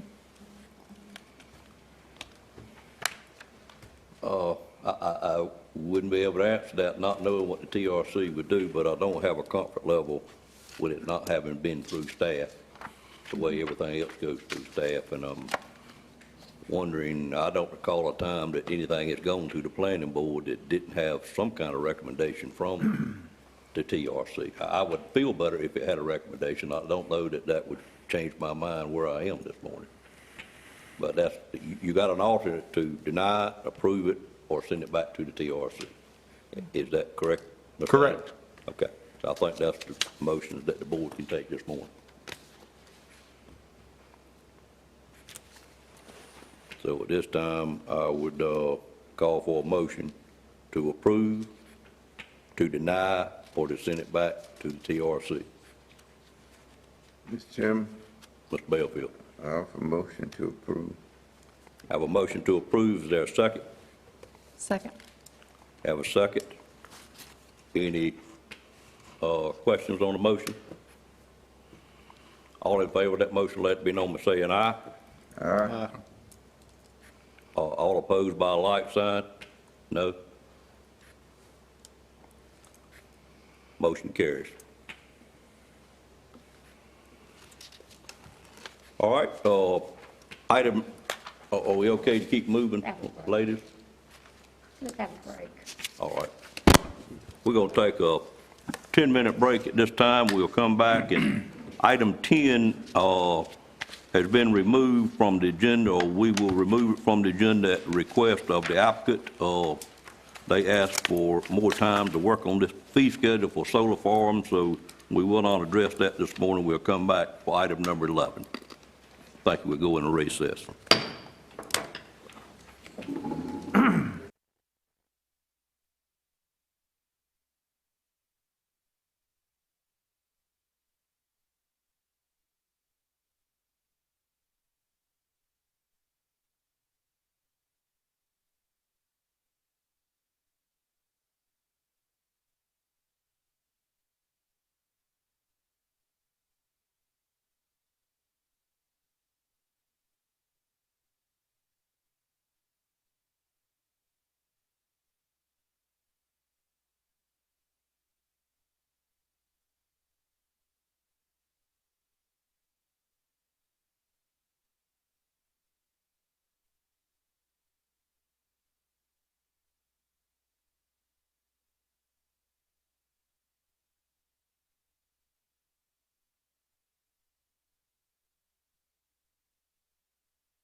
Call us back to session at this time.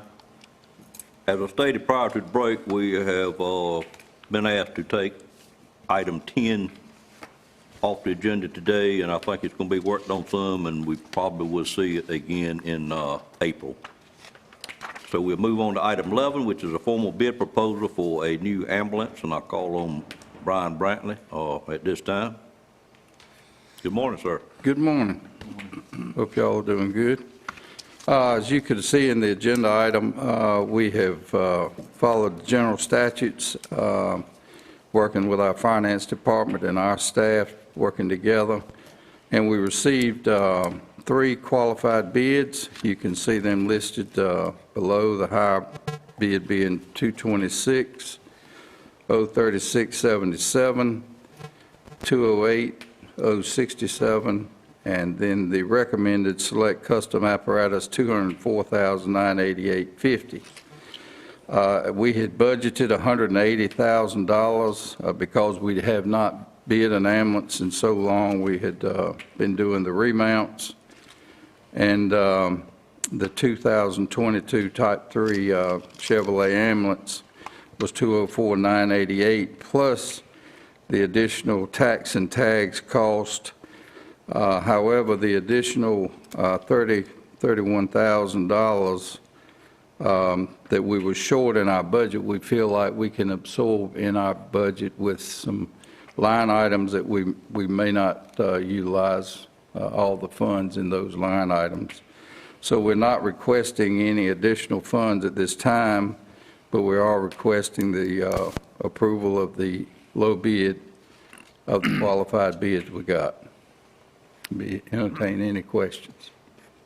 Do you have a recollection of what we paid for the last new ambulance we bought? Maybe 140, 160.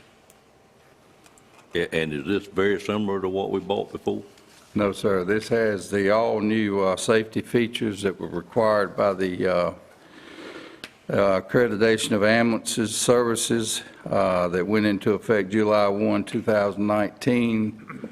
All the crash testing data that has been put into these ambulances, the actual lift, automatic lift, I think it hundreds and hundreds of pounds it takes off of an employee each day that they lift, because the actual stretcher is picked up and put in the ambulance by mechanical means now versus having to pick up that stretcher. And that is a huge cost. I think that safety feature for the employee is about $40,000, if I'm right. But it's required. That's required now, Scott? Yeah, there's other elements of it that make the requirements, but that's part of what it does. It's the impactful moment for the crews that are out there working. It also will suspend and hold in place a patient and stretcher if the ambulance is ever inverted in an ambulance crash, which obviously significantly improves their chance of survival at that point, opposed to just being rolled around in the back of the box. Right. Even the compartments are required to stay closed during a rollover crash to keep the projectiles. You have to have your monitors, all your devices secured. All this is patient and employee safety cost that has added a tremendous amount to the ambulances for what we bought back in, I guess it was '09, I'm not positive exactly. But we've done so many remounts. And of course, the remount has been much cheaper. However, the new remount bid specs have these safety precautions too. So we would have to take our current boxes and have them meet these new specifications for remounts as well. But that would be extremely expensive. So we bid it out, and we were hoping $180,000 was going to be sufficient, but it was not. But again, we do think that we've got the funds in our budget currently to absorb that $31,000 additional cost. I have a few more questions, but let me check with the rest of the board. Any questions from any board members? Are we getting the same thing for the $204,000 bid you recommend that we would be getting for the $226,000 from spec? Is the spec the same? As far as I know, our committee, we had a truck committee look at it.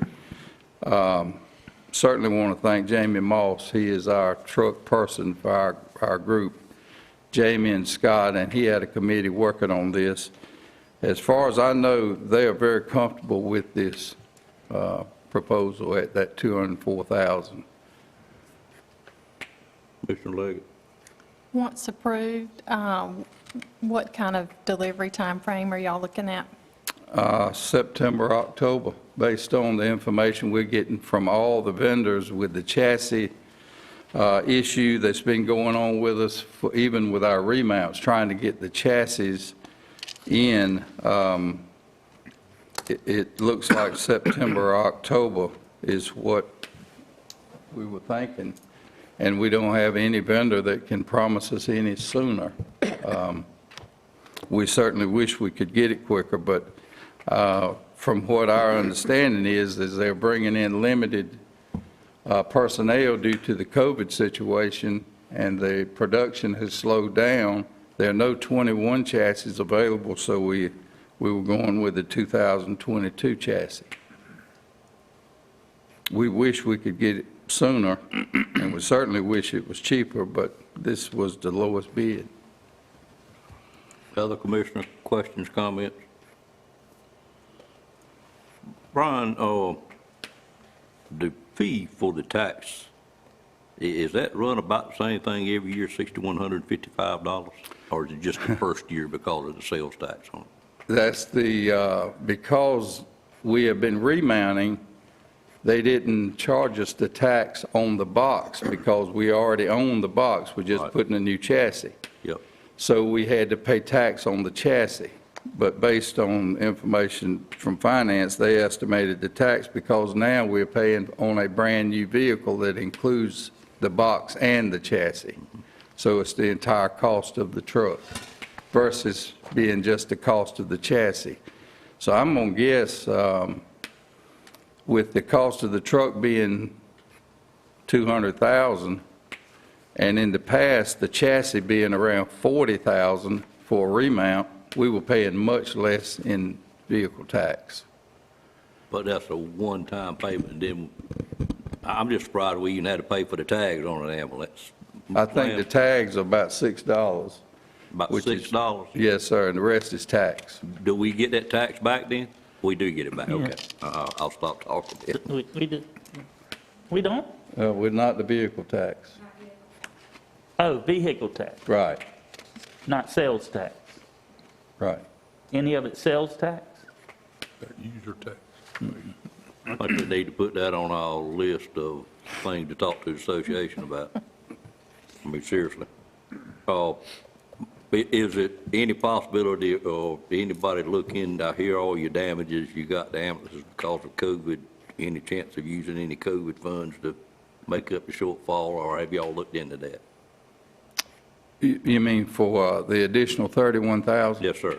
Yeah, if we run short, we feel like that there could be some COVID funds that would be available that, and Donna, you may be able to approach that better. In regards to paying for the ambulance with COVID funds, we did talk to NC Pro, and we can't do that. But because there are some, I would call it a little bit of savings from other things that we have been able to use the COVID funds from within the PMS department, there's usually funds available to cover that excess. Okay, thank you. Mr. Lane? Being on, well, I do know that the hydraulic lift is a great idea, being on the state association's insurance pool board of directors, and we've experienced some issues here in the county. It is a very common injury when you have very large people that you're having to lift up into ambulances. So this is a great addition for that purpose. Thank you. Other comments? Entertain a motion for approval. Make a motion, we approve the proposed bid. Have a motion by Commissioner Combs, second by Commissioner Wells. Any questions on the motion? All in favor of the motion, let it be known by saying aye. Aye. Any opposed by a like sign. Motion carries. Thank you. Thank you. And I do want to thank Donna's staff. Melanie has been really helpful for us, guiding us through this bid proposal. And I want to thank our employees for working hard on finding an ambulance that we felt comfortable with. So, and thank you. Would this be a replacement or an addition? A replacement. We'll take one out of service. One of the more costly ambulances, this maintenance costly.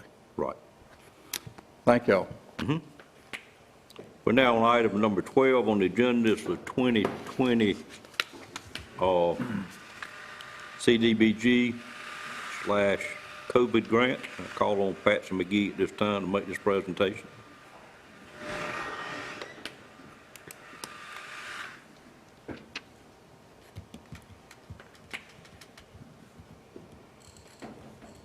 Good morning. Good morning.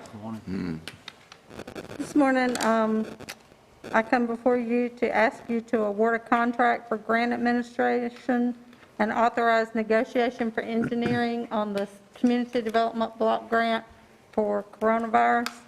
Nash County received $900,000 from the NC Department of Commerce with no matching funds required to provide emergency rent, mortgage, and utility assistance for up to 6 months for low to moderate income households, and to provide Wi-Fi zones to assist low to moderate income residents, and to install hand washing stations in public facilities.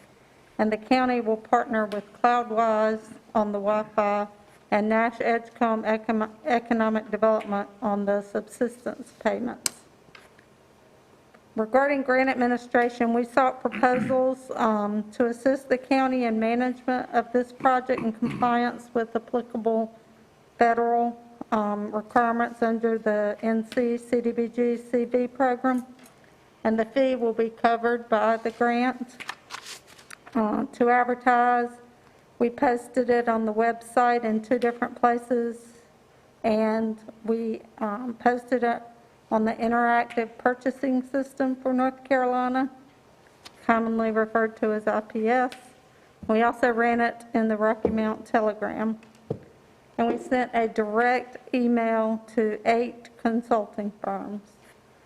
And grant administration services include standard tasks necessary for implementing the project in conformance with the federal compliance areas.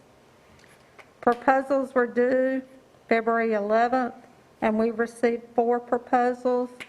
We evaluated them based on qualifications, competence, and reputation of the firm, prior CDBG experience, qualifications of assigned staff, and ability to address local needs, availability, and cost of the services. The budget includes $90,000 for grant administration, and after thoroughly evaluating all the proposals, it appears that the Wooten Company has the capacity and the experience among its CDBG project team to best assist us with the implementation of this project in an effective and efficient manner. Their fee that they proposed was $76,500, so it is within budget. Nash County also sought requests for qualifications for professional engineering services for engineering design, bid package services, plus construction inspection for this project, and in compliance with federal CDBG requirements, and payment terms would be negotiated with the selected firm. The fee for professional engineering services will also be paid strictly with federal funds. And to advertise, we followed the same procedure as we did with the other, and we sent a direct mail to 7 engineering firms, all of which were local or fairly local. Submissions were due at the same time. We've received 2 proposals.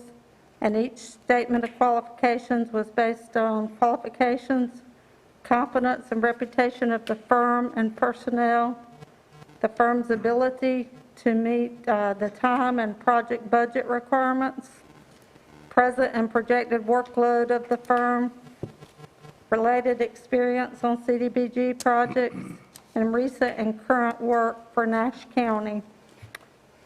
Once the most qualified firm is selected, a cost for the engineering design and bid package services plus inspection will be negotiated, and a contract will be executed.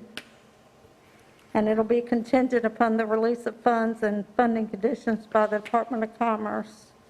Following review of the qualifications, the committee members came to a unanimous recommendation, and we'd like to recommend award of grant administration services contract to the Wooten Company and authorize negotiation of engineering contract with the Wooten Company. And I'd like to introduce you to Kyle Touchstone, the Economic Development Coordinator of the Wooten Company. He would be the consultant grant project management team coordinator with the support of his staff. And if you have questions that are technical in nature, he might be better qualified to answer those. So if you have any questions, I'd be happy to try to answer them. Questions of Ms. McGee at this time? Well, Mr. Bellfield? yes, how far territory do you reach? You're intending for all of Nash County or just in the rural outside of the municipality? This will Especially Rocky include Mount? all of Nash County excluding Rocky Mount because that's an entitlement community. So we're not allowed to do it there. Is that right, Kyle?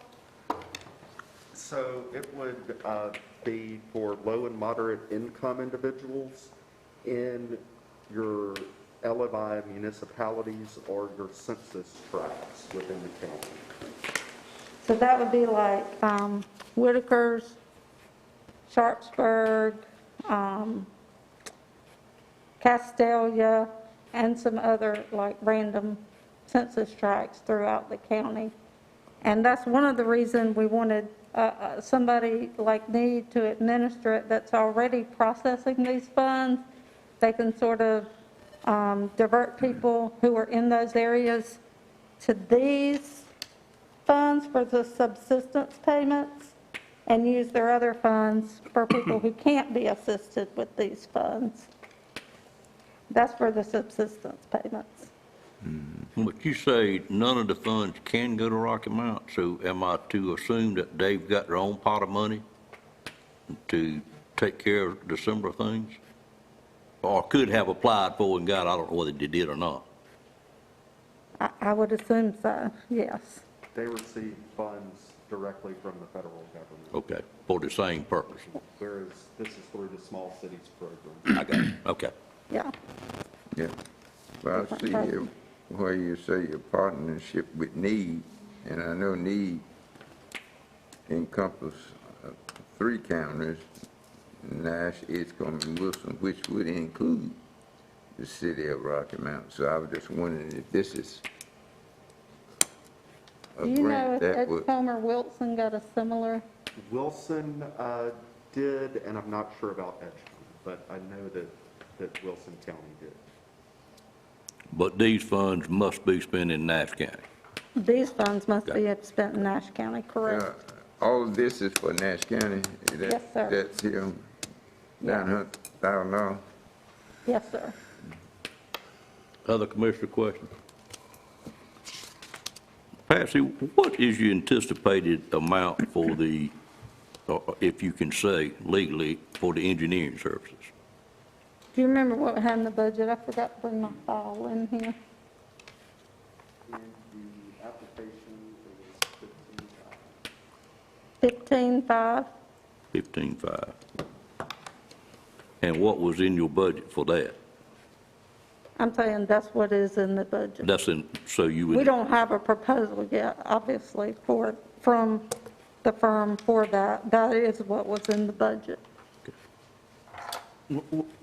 we're at the RFQ stage. Yeah. And then we negotiate a final amount. But in her budget proposal, she put a figure in that line item. I'm just having an awful hard time, and I kind of kept up with this grant, and what we're doing with this grant is Wi-Fi, which CloudWise is pretty much going to take care of. That's right. You're handling hand washing station, which means you purchase a station and you go sit it somewhere. And But then it's you're, got to connect to the water system. You know, that's what most of the engineering will go for, is the hand washing stations. okay, yeah, you got to connect to the water system. And then you're paying light bills. And, None of the engineering goes for that. well, I'm more worried about the 76.5 than I am, I'm worried about all of it. It just seems like a tremendous amount of fee that we're taking out of the grant that could pay a tremendous amount more light bills, because I know we got people that need that help. I just can't see where we need this much grant assistance for this particular grant based on what we're doing with it. We're paying light bills, CloudWise taking care of part of it, and we're going to hook X number of stations up to a water source somewhere, which means we're going to set them somewhere close to a water source. So they're going, I don't know. I'll let him Can you talk. make me feel better about that? Well, there are, and I didn't bring my information, but there's about 9 locations, maybe even more than that, for the water washing hand stations, and there are contracts to be negotiated and details to be worked out with a bunch of different municipalities, and things like that do take time and effort. And also with the Wi-Fi, none of the locations have been finalized. We have ideas of where we'd like for them to go, but all those negotiations and agreements have to be worked out with the local governments. Do you have anything else you might want to add? With the CDBG project, you're, of course, having to deal with the federal regulations that are tied to that money. There are always more strings tied to it, more reporting and compliance that is required, and it's for a 3-year period. So, you know, the way that this was determined was by the hours spent working on creating compliance documents, monitoring the entire project, monitoring the work with CloudWise, the work with NEED, and with each of these applicants or each of these people who come and request assistance from NEED, part of our services that we would provide is income verification to make sure that they do qualify as low and moderate income. We would have to verify their addresses to make sure that they're in those areas. And then also, we have to do a verification that there are no duplication of benefits for the same need. So you can't get rent money from this pot of money and then go get the same rent money from another pot of money. So there's a lot of detailed work that goes into determining eligibility, but with NEED and with their program that they have, it does make it a little bit more seamless. And ultimately, you know, our services are to help make life a little bit easier for all of you and your staff, and to make sure that you're in compliance with all of those requirements from the federal government. And as part of the grant, there is a 10% administration carve-out. And so that 10% would be $90,000, and our proposal came in under that. Was an engineering fee carved out as well? So the engineering fee is part of the budget as well. As part of the RFQ, we don't propose an amount. That's to be negotiated after award, but it is part of the grant as well, that it would be paid 100% by the grant. And I will mention as well that the state has us on a timeline where we need to adopt our plans and policies at our April meeting. It's a pretty aggressive timeline. Okay, any other questions?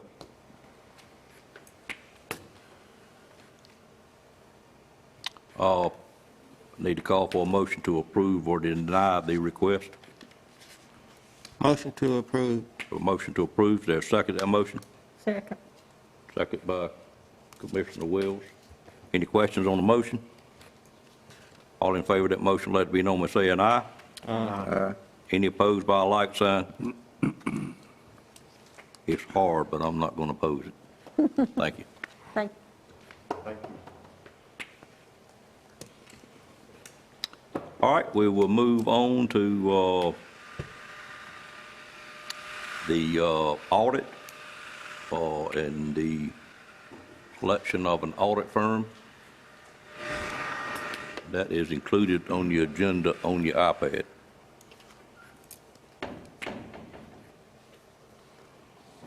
Good morning. Good morning.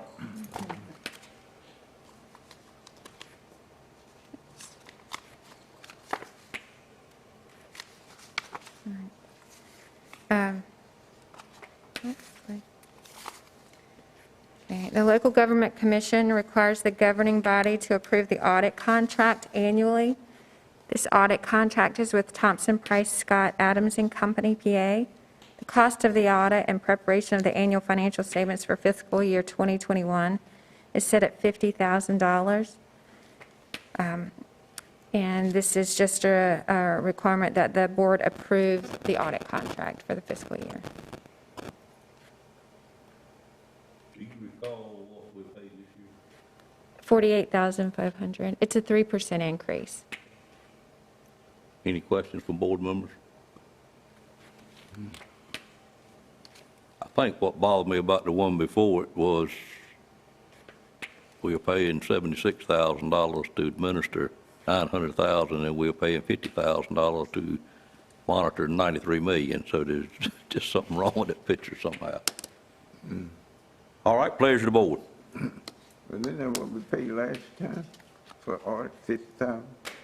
No, we paid 48. I'm not questioning that one at all, Mr. Belfield. I was comparing it to the 76 we just approved and what amount of work that required versus what we are approving and what has to take place. And we're paying $50,000.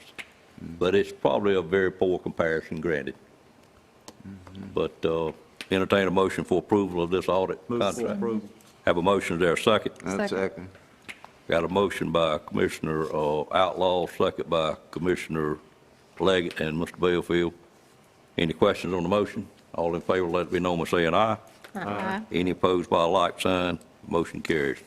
Thank you, ma'am. If you want to stay there, we'll go into item number 13, which is Cloudwise Capital Project Ordinance Amendment. Okay. The attached project ordinance amendment is submitted for approval for the Nash County High-Speed Internet Project with Cloudwise to move from Phase 2 of the project to Phase 3. Phase 3 includes a 7-year process designated with a 2-year network building phase, followed by management, maintenance, and growth. The terms of the agreement for Phase 3 increase the county's obligation to the project by $1,475,000. Payments for the project will be based on completion of milestone activity as designated in the contract between Nash County and Cloudwise. And I understand that the contract hasn't officially been established. This is to set up the project for Phase 3 in anticipation of that contract agreement. Okay, any questions? Just Mr. Outlaw? clarification on something, and I think we talked about this in a meeting previous, but I wonder where we stand with as far as new users to the system, because I think we said we had a target we wanted to hit before we released any funds for Phase 3. Have we met that minimum in Phase 2, which I think was 100? I think what she said was that we are getting this capital ordinance in place. To pay it, But we still got to sign the other contract. but no funds would be released in 3 until they meet the requirements of 2, Phase 2. I know we got to sign the contract, but we're still negotiating, so Yes. Thank you, sir. And that is correct. To address your questions, there are milestones in place. Right, So before anything would be paid, the milestones would have to be hit. thank you. Does that 1.475 not include some grant funds? My understanding is there are no grant funds in the $1,475,000. So the great grant money was in the one before that, No, in addition to? Okay. Ms. McGee, do you know where we stand with the number of users, residential users for Phase 2? No, we're getting close to the 100, but I've not been made aware that we're there, and we have a meeting scheduled this week, I believe, Thursday. I know I got a call from a person that was interested, and they had been in contact with Cloudwise, they hadn't heard back from Cloudwise. They've already told them that they are good to be a user, they're in the right spot to get the service, but I'll talk to you about that after. Okay, and I don't know, I had stepped out, but the contract for Phase 3, the Cloudwise attorney is in his court right now. I've reviewed it, suggested some changes, we're negotiating, and I'm waiting on him to send the next draft. I'm anxious to see what happens to your proposed changes. All right, need a motion. So moved.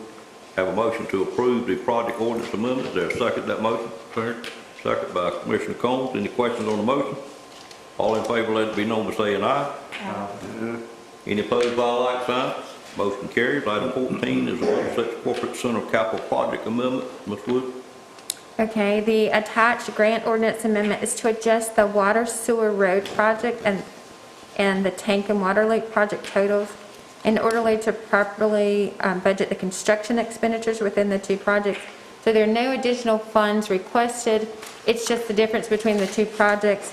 The construction contracts were originally, the majority of it was in the water sewer road, and we needed to move some of that funding budget to the water tank, to the tank and water loop project.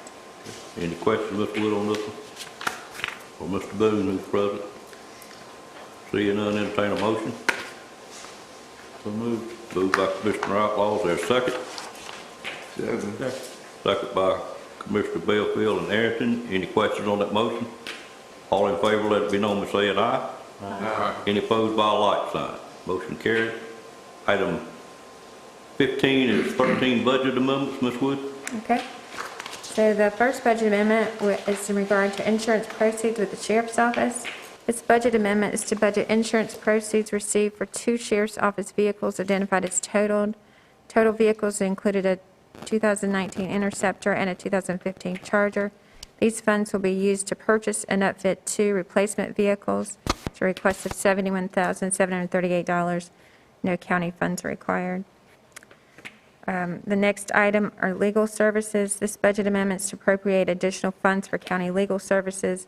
A request of $125,000 is an estimate based on the annualized spending to date to cover costs through June 2021. The next item is senior. Can we discuss that one just a moment? Sure. Mr. Lamb, $125,000 additional legal fees at this point in the year is quite a bit caused by the East Point negotiations, or is that correct, I would think? Very much East Point. Okay. I would say the vast majority of it is East Point. I asked for that total last week and got it what we'd spent to date because of some other things we're working on, trying to bring that to a close. So I figured that had to be probably the biggest majority of it. That's really just a shame, but excuse me, go ahead. Okay. The next item is senior services. This amendment is to budget the grant proceeds from the North Carolina Department of Insurance for the Seniors Health Insurance Information Program. It's $8,262. No county funds required. The next item is a cost of living adjustment. This budget amendment is to budget fund balance appropriation to cover the cost of living increase of 3% for general fund departments. The increase, which was approved by the Board of Commissioners in September, was effective October 1st, 2020. This appropriation will allow the county manager to approve The transfer of funds to department salary and benefit line items is necessary to cover the related expenditures through June 2021. We're requesting $300,000 due to some of the CARES Act funds for employee paid sick leave. We have money available in budgets that could offset some of the increase. So this 3% is a lot less than we originally anticipated.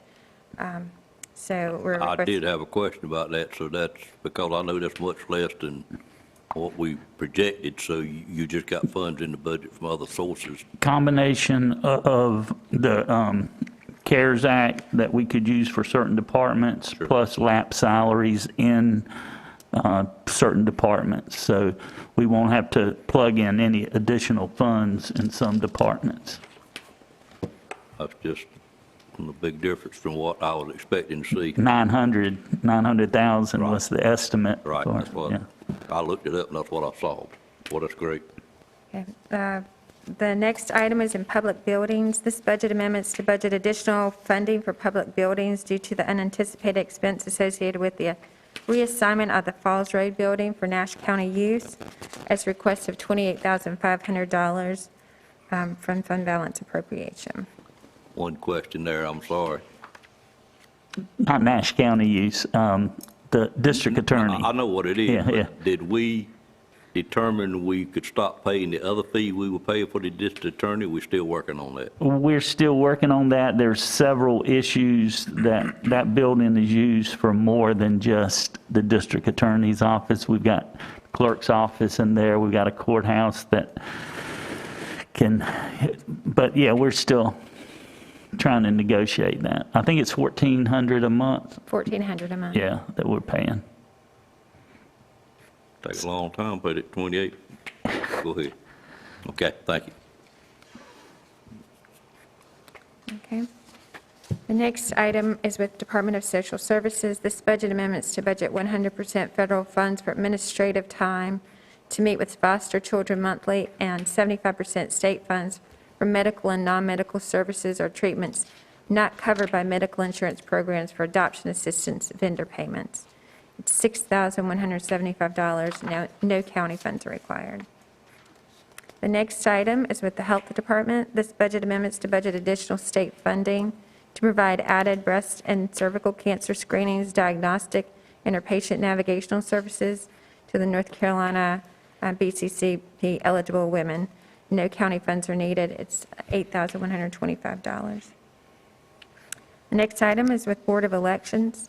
The State Board of Elections has approved a Help America Vote reimbursement grant in the amount of $165,352 for Nash County.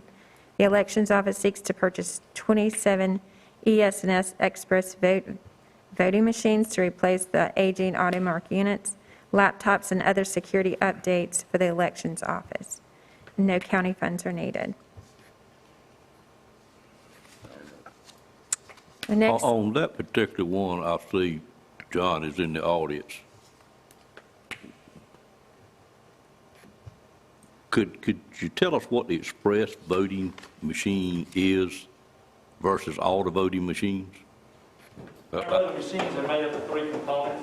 The tabulator, which is used on election day to put your ballot in, the high-speed counter, which we use for recounts, and then the third component is the ADA compliant devices for hearing and visually impaired. That's what the AutoMark is, and we were replacing it with the Express vote. So there'd be just one unit at each polling location for people that have hearing or visually impaired who would like to use those machines to make it better for them. Okay, I thought that's what it was, but I just wasn't sure. So we still got a lot of other machines that at some point we will have to address. That is the last one we got to address. Once we replace these AutoMarks, we should be good for many, many years. We will. Great. Okay. Thank you. Unless Congress changes the rules again. Understand. Yeah. okay. The next item is in county capital. This budget amendments to appropriate capital fund balance for facilities capital expenditures totaling $31,500. This capital appropriation is to replace the roof at the Red Oak EMS station and repair damages caused by the roof leak. The next item is fund balance appropriation. This is transferred to a project. This budget amendment is to appropriate fund balance and transfer funds to the high-speed internet project for Phase 3 based on the based on the approval of the CloudWise agreement and approved high-speed, based on the anticipated approval of the CloudWise agreement and the approved high-speed internet capital project amendment 3. The next item is with the water and sewer funds. This is for the cost of living adjustment. This budget amendments to budget fund balance appropriation to cover the cost of living increase of 3%. That was originally approved by the commissioners in September and effective October 1st. This appropriation of $30,000 should cover the expenditures through June 2021. The next item is with the Federal Asset Forfeiture Fund. This amendment is to budget funds approved. This amendment is to budget funds approved for overtime pay for the Highway Interdiction and Narcotics Team, the purchase of 2 state surplus vehicles, including, and 2 surplus vehicles, including the related outfits. It's $50,000, no county funds. And the next item is workers' compensation. Due to the work-related incidents, due to the increase in work-related incidents, this budget amendment is to budget additional funding allocation for the Workers' Compensation Claims Fund for fiscal year 2021. We're anticipating $250,000 additional expenditures for claims costs. Year, or is that what we need at this point in time? For workers' comp? Yes, sir. Or It's a projection for the rest of the year. Now, that's an unknown number. I mean, we're sure. trying to get through June based on what we've encountered this year, unfortunately. But that's the best that we can anticipate at this point. Are we self-insured, or we buy our workers' comp through an insurance company? We have our workers' compensation through the North Carolina Association of County Commissioners. We have liability and workers' comp through them. Okay. Kind of a high. So the more claims we have, the more premiums we pay. It can go up drastically, too. Go ahead, King. How well I know. That it? That's all. That was 13 budget amendments total, if I counted right. Any questions on either one of them? Pleasure of the board. Move for approval. Have a motion to approve the 13 budget amendments. Is it a second to that motion? Second. Second by Commissioner Bellfield, motion by Commissioner Outlaw. Any questions on the motion? All in favor, let it be known by saying aye. Aye. Any opposed by a like sign. Budget amendment stand approved. Thank you, ma'am. Item 16 is board appointments. You had 2 only. TDA do not have a recommendation for that collector, and we have not, Mr. Lamb, received a recommendation from the hospital on those 2 board appointments yet. No, Mr. Chairman. Okay. All right, so no board appointments today. 17 is the monthly tax report. Ms. Sumner?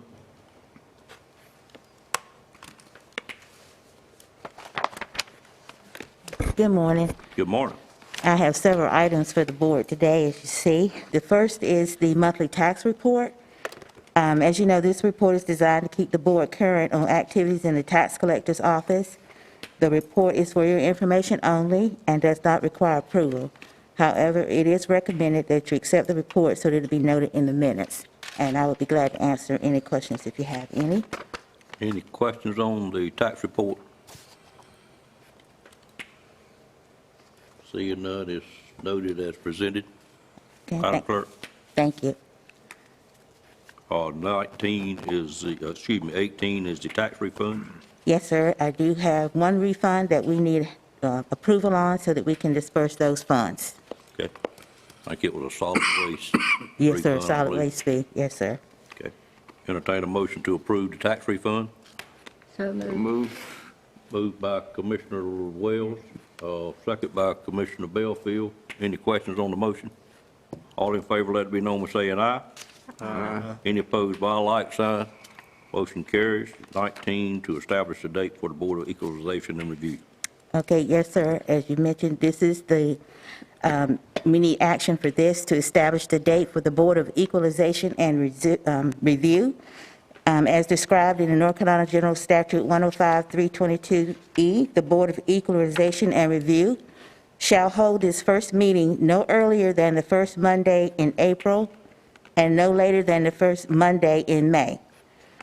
It is recommended that the board schedule the first meeting of the Board of Equalization and Review on Monday, May the 3rd, 2021, at 11 a.m., and adjourn for the purpose of accepting appeals at its second meeting on June the 7th, 2021. So I would need a motion for that to be established. Any questions on that? Entertain a motion for approval. Move approval. Moved by Commissioner Outlaw, is there a second? Bill Pilsler, I Excuse second. me. All right, excuse me.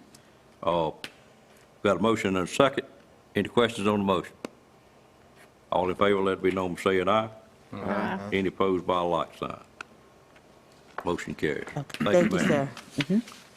We're on item number 20, which is commissioner comments. I call on any commissioner that wishes to make a comment at this time. Mr. Chairman, Mr. Combs. I have a letter I'd like to read to the board. If it's good, we'll be glad to hear it, sir. It's pretty good. It's addressed to Mr. Dan Cone and the Nash County Board of Commissioners. Dear Mr. Cone and County Commissioners, my wife Margaret and I would like to commend the Southern Nash Senior Center, the Nash County Health Department, local law enforcement, and North Carolina National Guard for a job well done in planning and organizing the COVID-19 vaccine inoculation process in Nash County. Meredith Bullock and Allison Barrett, Nash County Senior Center, provided invaluable assistance in scheduling our first and follow-up appointments for the vaccine at the Nash County Health Department. We are especially grateful to them for the genuinely professional services they rendered. When it came time for our COVID-19 vaccines, first and second, we were promptly greeted and directed by friendly law enforcement officers and Nash County Health Department staff. The vaccination process went quickly, and the medical staff promptly and professionally administered the vaccine. Within minutes, we were directed and regularly checked by law enforcement and National Guardsmen to assess our post-vaccination condition. Again, from the onset, the entire COVID-19 vaccine process was well planned and executed. You and the Nash County Commissioners and staff at Southern Nash Senior Center, Nash County Health Department, local law enforcement, and North Carolina National Guard are to be applauded for doing an exceptional job in executing the drive-through COVID-19 vaccine clinic. Sincerely, James A. Bailey, Ph.D. And a copy of this went to the Senior Center, Nash County Health Department, Nashville Police Department, and the North Carolina National Guard, and the Nashville Graphic.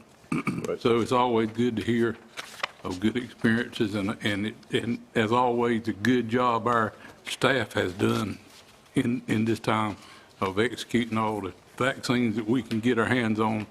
They're not laying around, they're using them, and we appreciate it. And it's good to hear from our people. Amen. Thank you, Commissioner Combs. Anyone else, other commissioners have a comment or questions? I'll just do my normal new permits. There were actually 38 for the month of February. I don't know how. It rained every day in the month of February, I think. Quite frankly, not every day, but it stayed wet. But you had 32 stick-built homes and 6 modular homes, and 38 in February, which only has 28 days, I think is just another testimony of what's going on in Nash County as far as school construction. Update on the new Red Oak Elementary School. Those bids will be open tomorrow at 3 o'clock. They were postponed 1 week due to some things we had to make some decisions on. We had a meeting last week, or I had a meeting with the school board. We made a couple of decisions. I do want to warn the board that due to what's happened with steel prices since November, they actually have gone up 31.8% in that short period of time. About like lumber, I'm really nervous about the amount of the bids. And Mr. Lamb, I do think we're going to have a need to have a special call meeting after the bids are received, because the contractors are going to get about a 15, maybe 20, possibly 30-day guarantee on bid prices for steel, and it's something that could, as you could see, cost us a lot of money. I think apparently someone asked for it to be extended from a 60-day guarantee to a 75-day guarantee. Vince, I don't know if that was you or someone else, due to some situations of all we had to go through. But I think we're going to probably have to make a commitment, and this is something the school board is going to have a special meeting on after tomorrow. And as I understand it from their attorney, they're going to just recommend to us to award the contract because the contract's got to be in our name. Am I understanding that correct? The property has to be transferred into our name. That's correct. So our Board of Commissioners will be awarding the contract. Yes. Okay. So that's why we are expecting a recommendation from the school board, and then we would have to award it. And I know there's many other things as far as the borrowing that's got to take place, but we may have to take what was suggested by their attorney, we may have to take a vote on an intent to award if we couldn't legally award it. I know you can't award it till the funds are in place. So if y'all could be thinking about that. What kind of award did you say? I'm sorry. An intent to award, I think, gets you to the point where the contractor could place an order for the steel. Mr. Boone, you got anything you know about that with all your bidding history? I'm not optimistic. You're not optimistic as far as the bids? Correct. Okay, but the part of us having to do something pretty quickly, have you ever done an intent to award in your? I have not. Okay. That was just something suggested by their attorney. Mr. Lance? Yeah, my concern right now is that we've received RFP, we put out an RFP and got bank bids. Right. And we limited it to 10.5, is that what it might? 10,150,000. 10,150,000. Yeah, do you anticipate we will need to negotiate with that lender? Can we negotiate a higher amount than, or do we have to do it again? I don't know, I need to look at it. I think you can probably negotiate a higher amount. Okay. It sounds like we're going to be in a cash crunch on that project. I hope not. You hope not. I just felt obligated with what We'll know tomorrow. We'll know tomorrow at 3 o'clock. And the second thing is, would you like to go ahead and schedule that special or recess meeting in anticipation of tomorrow's bid opening? I think we could do that. Okay. The chairman of the school board told me when he's going to schedule one sometime before this week is out. Okay. Because they actually meet tonight also, and the bids are tomorrow. So I think we can do that when we get to that point. Okay. Okay, and of course, isn't this something new? We haven't done this before. Sir? Taking it, being responsible, that we're the ones that let the contract out for. We have done it before, Mr. Belfield. I know we did it on Middlesex because it was USDA funding. Yeah, well, and we had to do it. That was USDA. Right. But I'm talking about on these other contracts. I think we've done it at community college a time or two because, again, we were the borrower. I'm sure we've probably done it. What it is, we're putting the school itself up for collateral for the money we're borrowing. So that's why we are the ones that have to award the contract. But it's not normal. I will answer your question that way. It's not realistic either. I understand. You put the building up as for collateral. What are the lenders gonna do with the building? I'd let Mr. Lamb address that. You got to give them some kind of collateral. Normally, when we do a capital improvement project, what we're building is normally the collateral for whatever loan we're borrowing. Yeah, but this is the school. The school board should be handling all of that. I know we provide funding, but they get some from the state. Yeah. Mr. Lamb, you want to address it? I will say that for the last 30 years, the legislature has loosened up the ability of counties to borrow without a vote of the people. So instead of a revenue bond or a general obligation bond, we are able to borrow money just like a homeowner borrows money, and we put up the property that we're improving or building as collateral. In the event we default, what happens like on a school, it doesn't happen in North Carolina because we have the local government commission that keeps local governments in pretty good shape.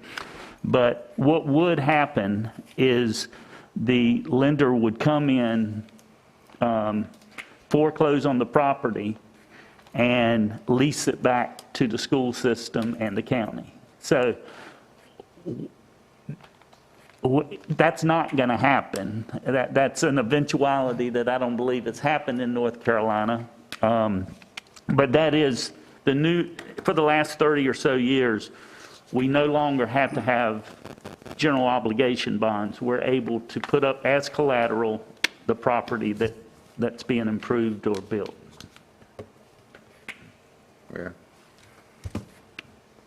Well, if it's not going to happen, then I don't see why we need to be putting up building, school construction. The lender who's going to lend us money, I think the bid was 1.60,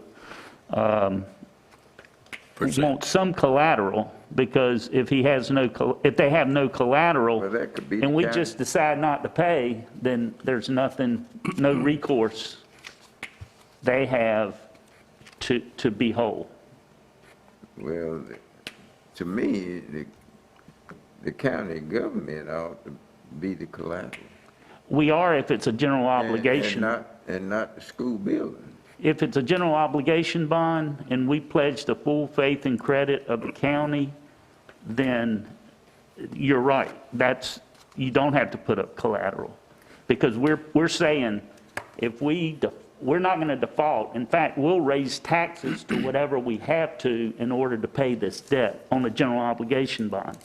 But in this type of financing, you have to have some kind of collateral in order to secure the debt. You okay, Mr. Belfield? Nope. Can I move on, Mr. Belfield? Well, we'll move on, but that one, I just don't, I mean, I see you can do it, but that's one I don't think we should. We actually did the same thing on the high school, the Rocky Mountain High School. On the courthouse, we're going to do the same thing on the jail addition.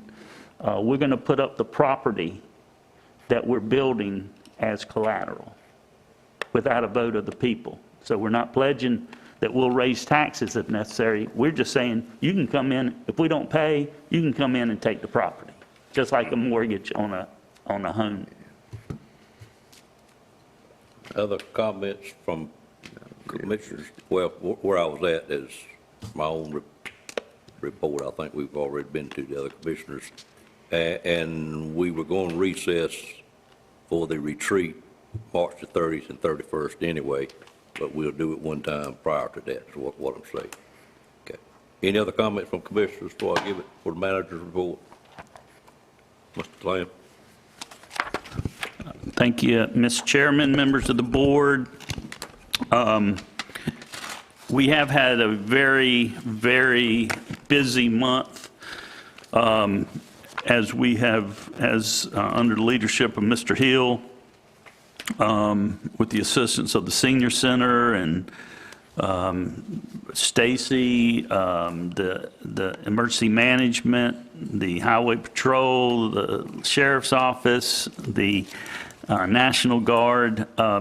We have ramped up our efforts such that, as the chairman said, we are getting it out, the vaccine out just as quick as it comes in.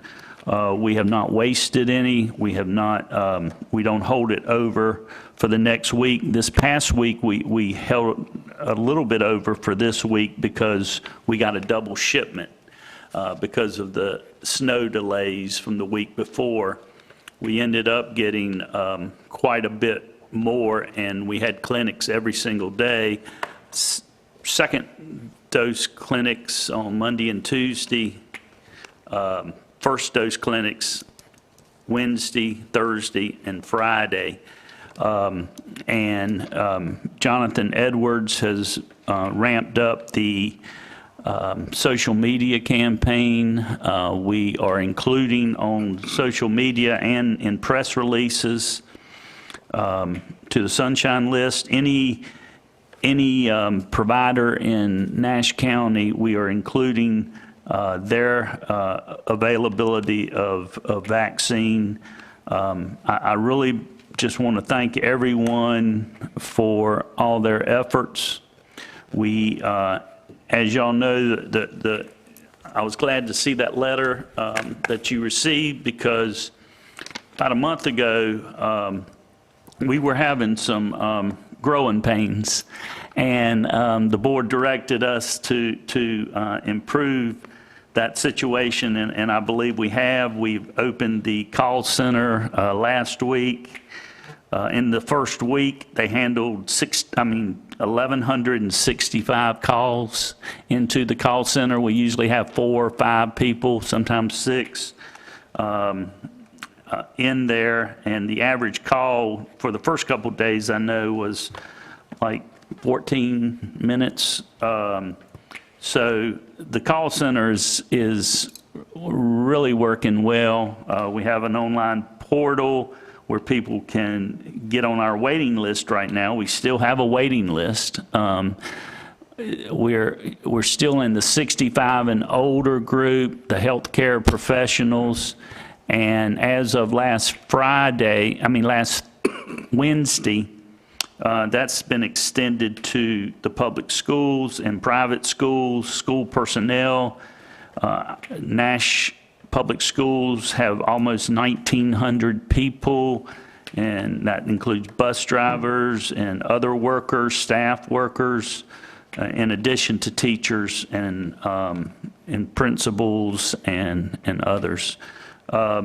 We have worked on Friday. Actually, they started showing up Thursday, school people, to get vaccinated, and they are coming in. There are some clinics set up through the schools, and the hospital is providing additional vaccine, I think 450 doses. They are providing for the school initiative, but I can tell you that we are trying to reach out into communities, historically underserved communities, and we have gotten our numbers up. Our first event was the Pfizer thing at Central, Nash Central, and it was first come, first serve. And I think the numbers were about 89% Caucasian. But since that time, we have done outreach to various communities, underserved communities, and we are now above 20%. So I do believe that it may be even a little higher. Have you heard the... I know one day last week I saw we were at 29%. 29%. So we get close to 30, but Yeah, we're doing much better, and I again give that credit to Mr. Hill and his staff and community leaders who are keeping in contact with him on a regular basis, trying to help get people with appointments so that we can serve everybody in the community. The United Way has recognized Nash County for our effort. We're going to receive the Spirit of North Carolina Awards for campaign excellence, we did raise more than last year for the United Way. Unfortunately, in the aggregate for the whole 2-county area, they have seen a quite a reduction in giving. So they are right now faced with either cutting the 24 agencies' allocations or raising additional funds, which they are in the process of doing. And I thank the head of the United Way is, of course, our county engineer, Jonathan Boone. He is the chairman, and we have been working on that for the last couple weeks, trying to fill that gap. Remind everyone, as the chairman just mentioned, we are going to have our budget retreat. I call it a retreat, even though it's in this office, in this building, at this location. But it's still what we've had in the past where we would move around the county. We would have our budget sessions for 2 days, and because of COVID, last year we had it here, and I assume unless the board wishes to have it somewhere else, that we will continue to have that budget retreat here. I want to say one thing. If you look at our budget amendments this week, we had almost $2.3 million in fund balance appropriated. Most of that, of course, was the internet, the CloudWise contract, almost $1.5 million. And, of course, you only use fund balance for reoccurring matters. Good budgeting requires that you just use fund balance for one-time needs. And luckily, this year, we just got the sales tax figures in this morning for the month of January, and through 7 months, we are trending, if we continue the same trend every single month, we've been over $100,000 over last year, and at the moment, we are trending to be about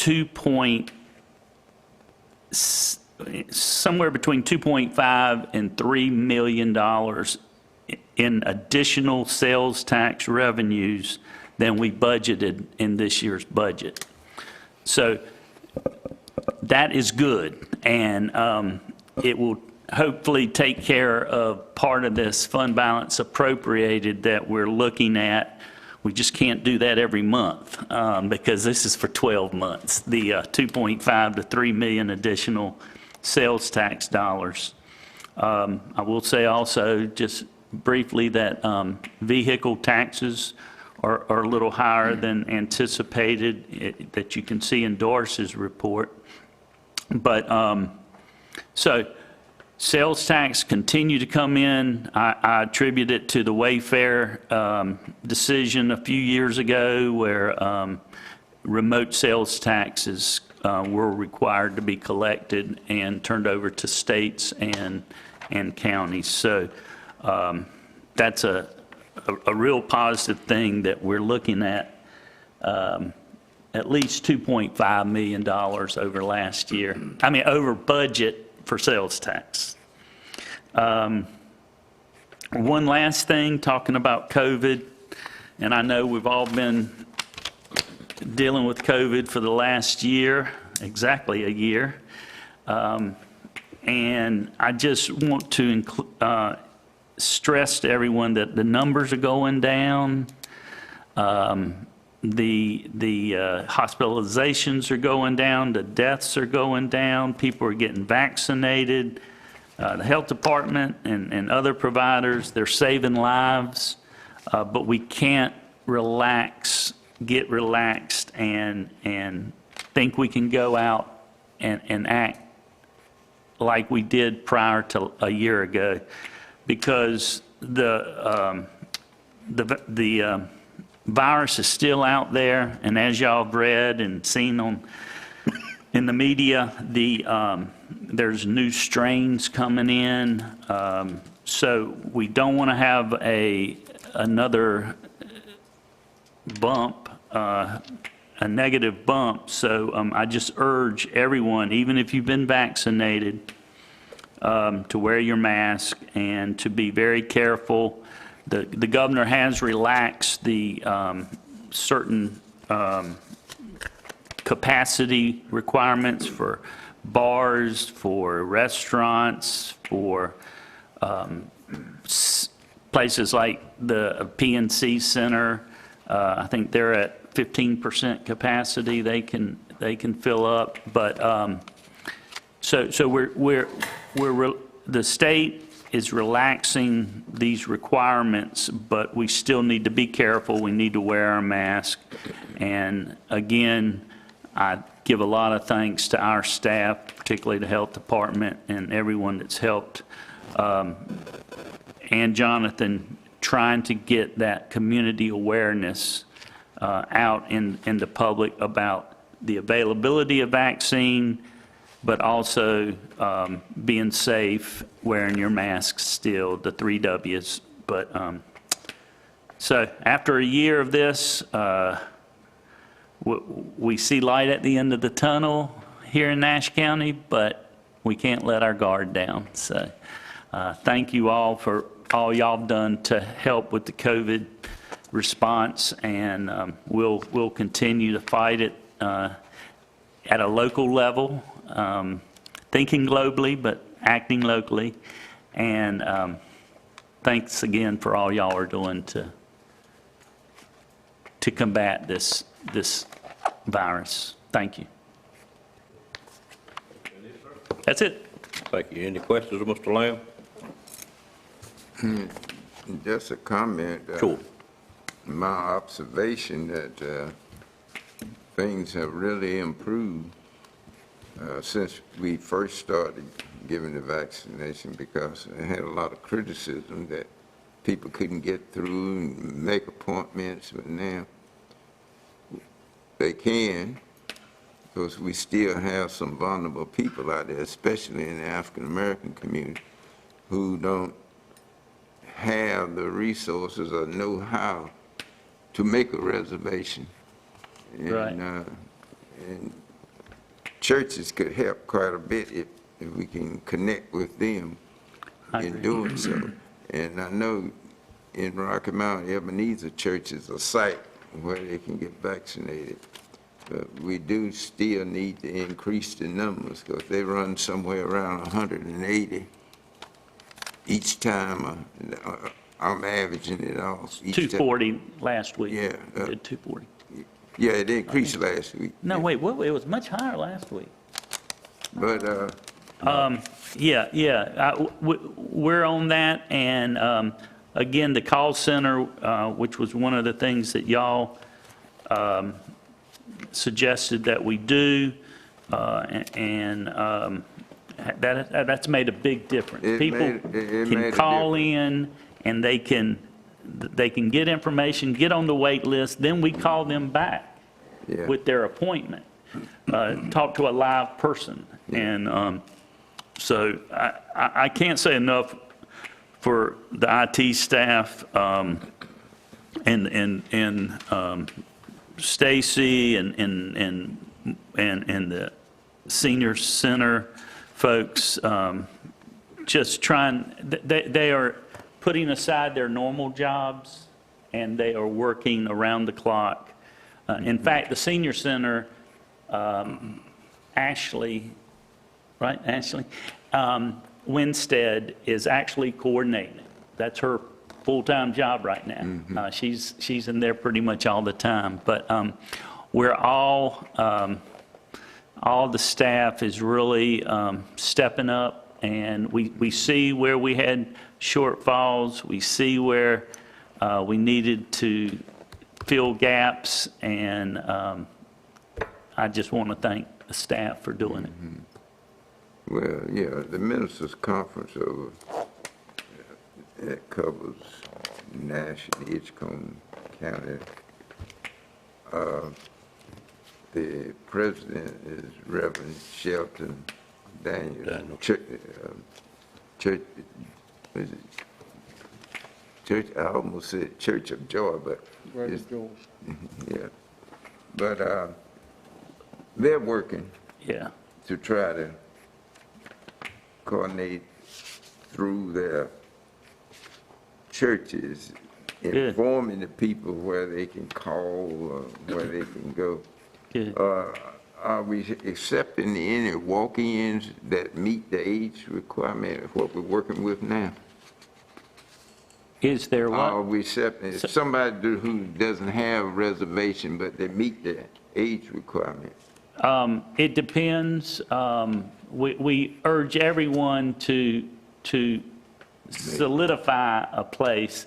I will say, because you're on the Tar River Transit Committee, that they have put out some PSAs that we put on our Facebook page and other social media about free rides with Tar River Transit to get a ride to get a vaccination. Yeah. Just like they do for doctor's appointments and things like that. And that's, we're putting that word out. So I think every week our numbers in the black community have improved and will continue to improve. It has. I don't hear the criticism like I did when we first started. Right. I think it's very important, Mr. Belfield, that we continue to try to get everyone to make that reservation, because when they do that, they do the paperwork up I was just asking front. that, but I think it's best to make reservation. It is, but if you drive through and there's available vaccine on that, at that clinic, you will not be turned away. And also, Nash County people or anybody in North Carolina can go to any clinic anywhere in North Carolina. So if you live in Nash County, people have gone to Greenville, people have gone to Franklin County. We've had people from Halifax, from Franklin, from Edgecombe coming to Nash County, Wilson coming to Nash County.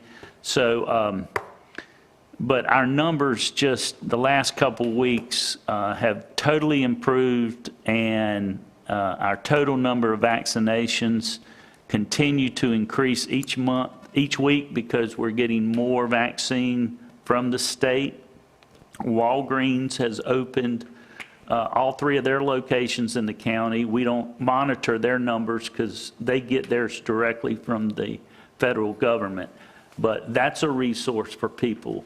And we've got, I believe, 8 providers now in the county besides the health, or 7 besides the health department. You've got the health department, you've got the hospital, and the hospital is facilitating certain other providers in the rollout. They, as I said a while ago, they provided 450 doses for our rollout of the public schools and the school systems.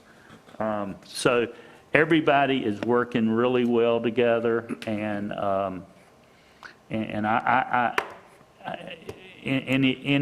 any shortcomings in the beginning, I really feel like together there's been a unified effort to address those shortcomings, and we're getting that vaccine out just as quick as it comes in. Well, Tar River Transit is providing transportation. It's free. Free. For the vaccine. Right. Free anywhere in Nash or Edgecombe County. They will. Yeah, there's a small fee for those that's just transported to the hospitals, especially out of Right. town. You're But right. for a vaccine, it's free. That's right.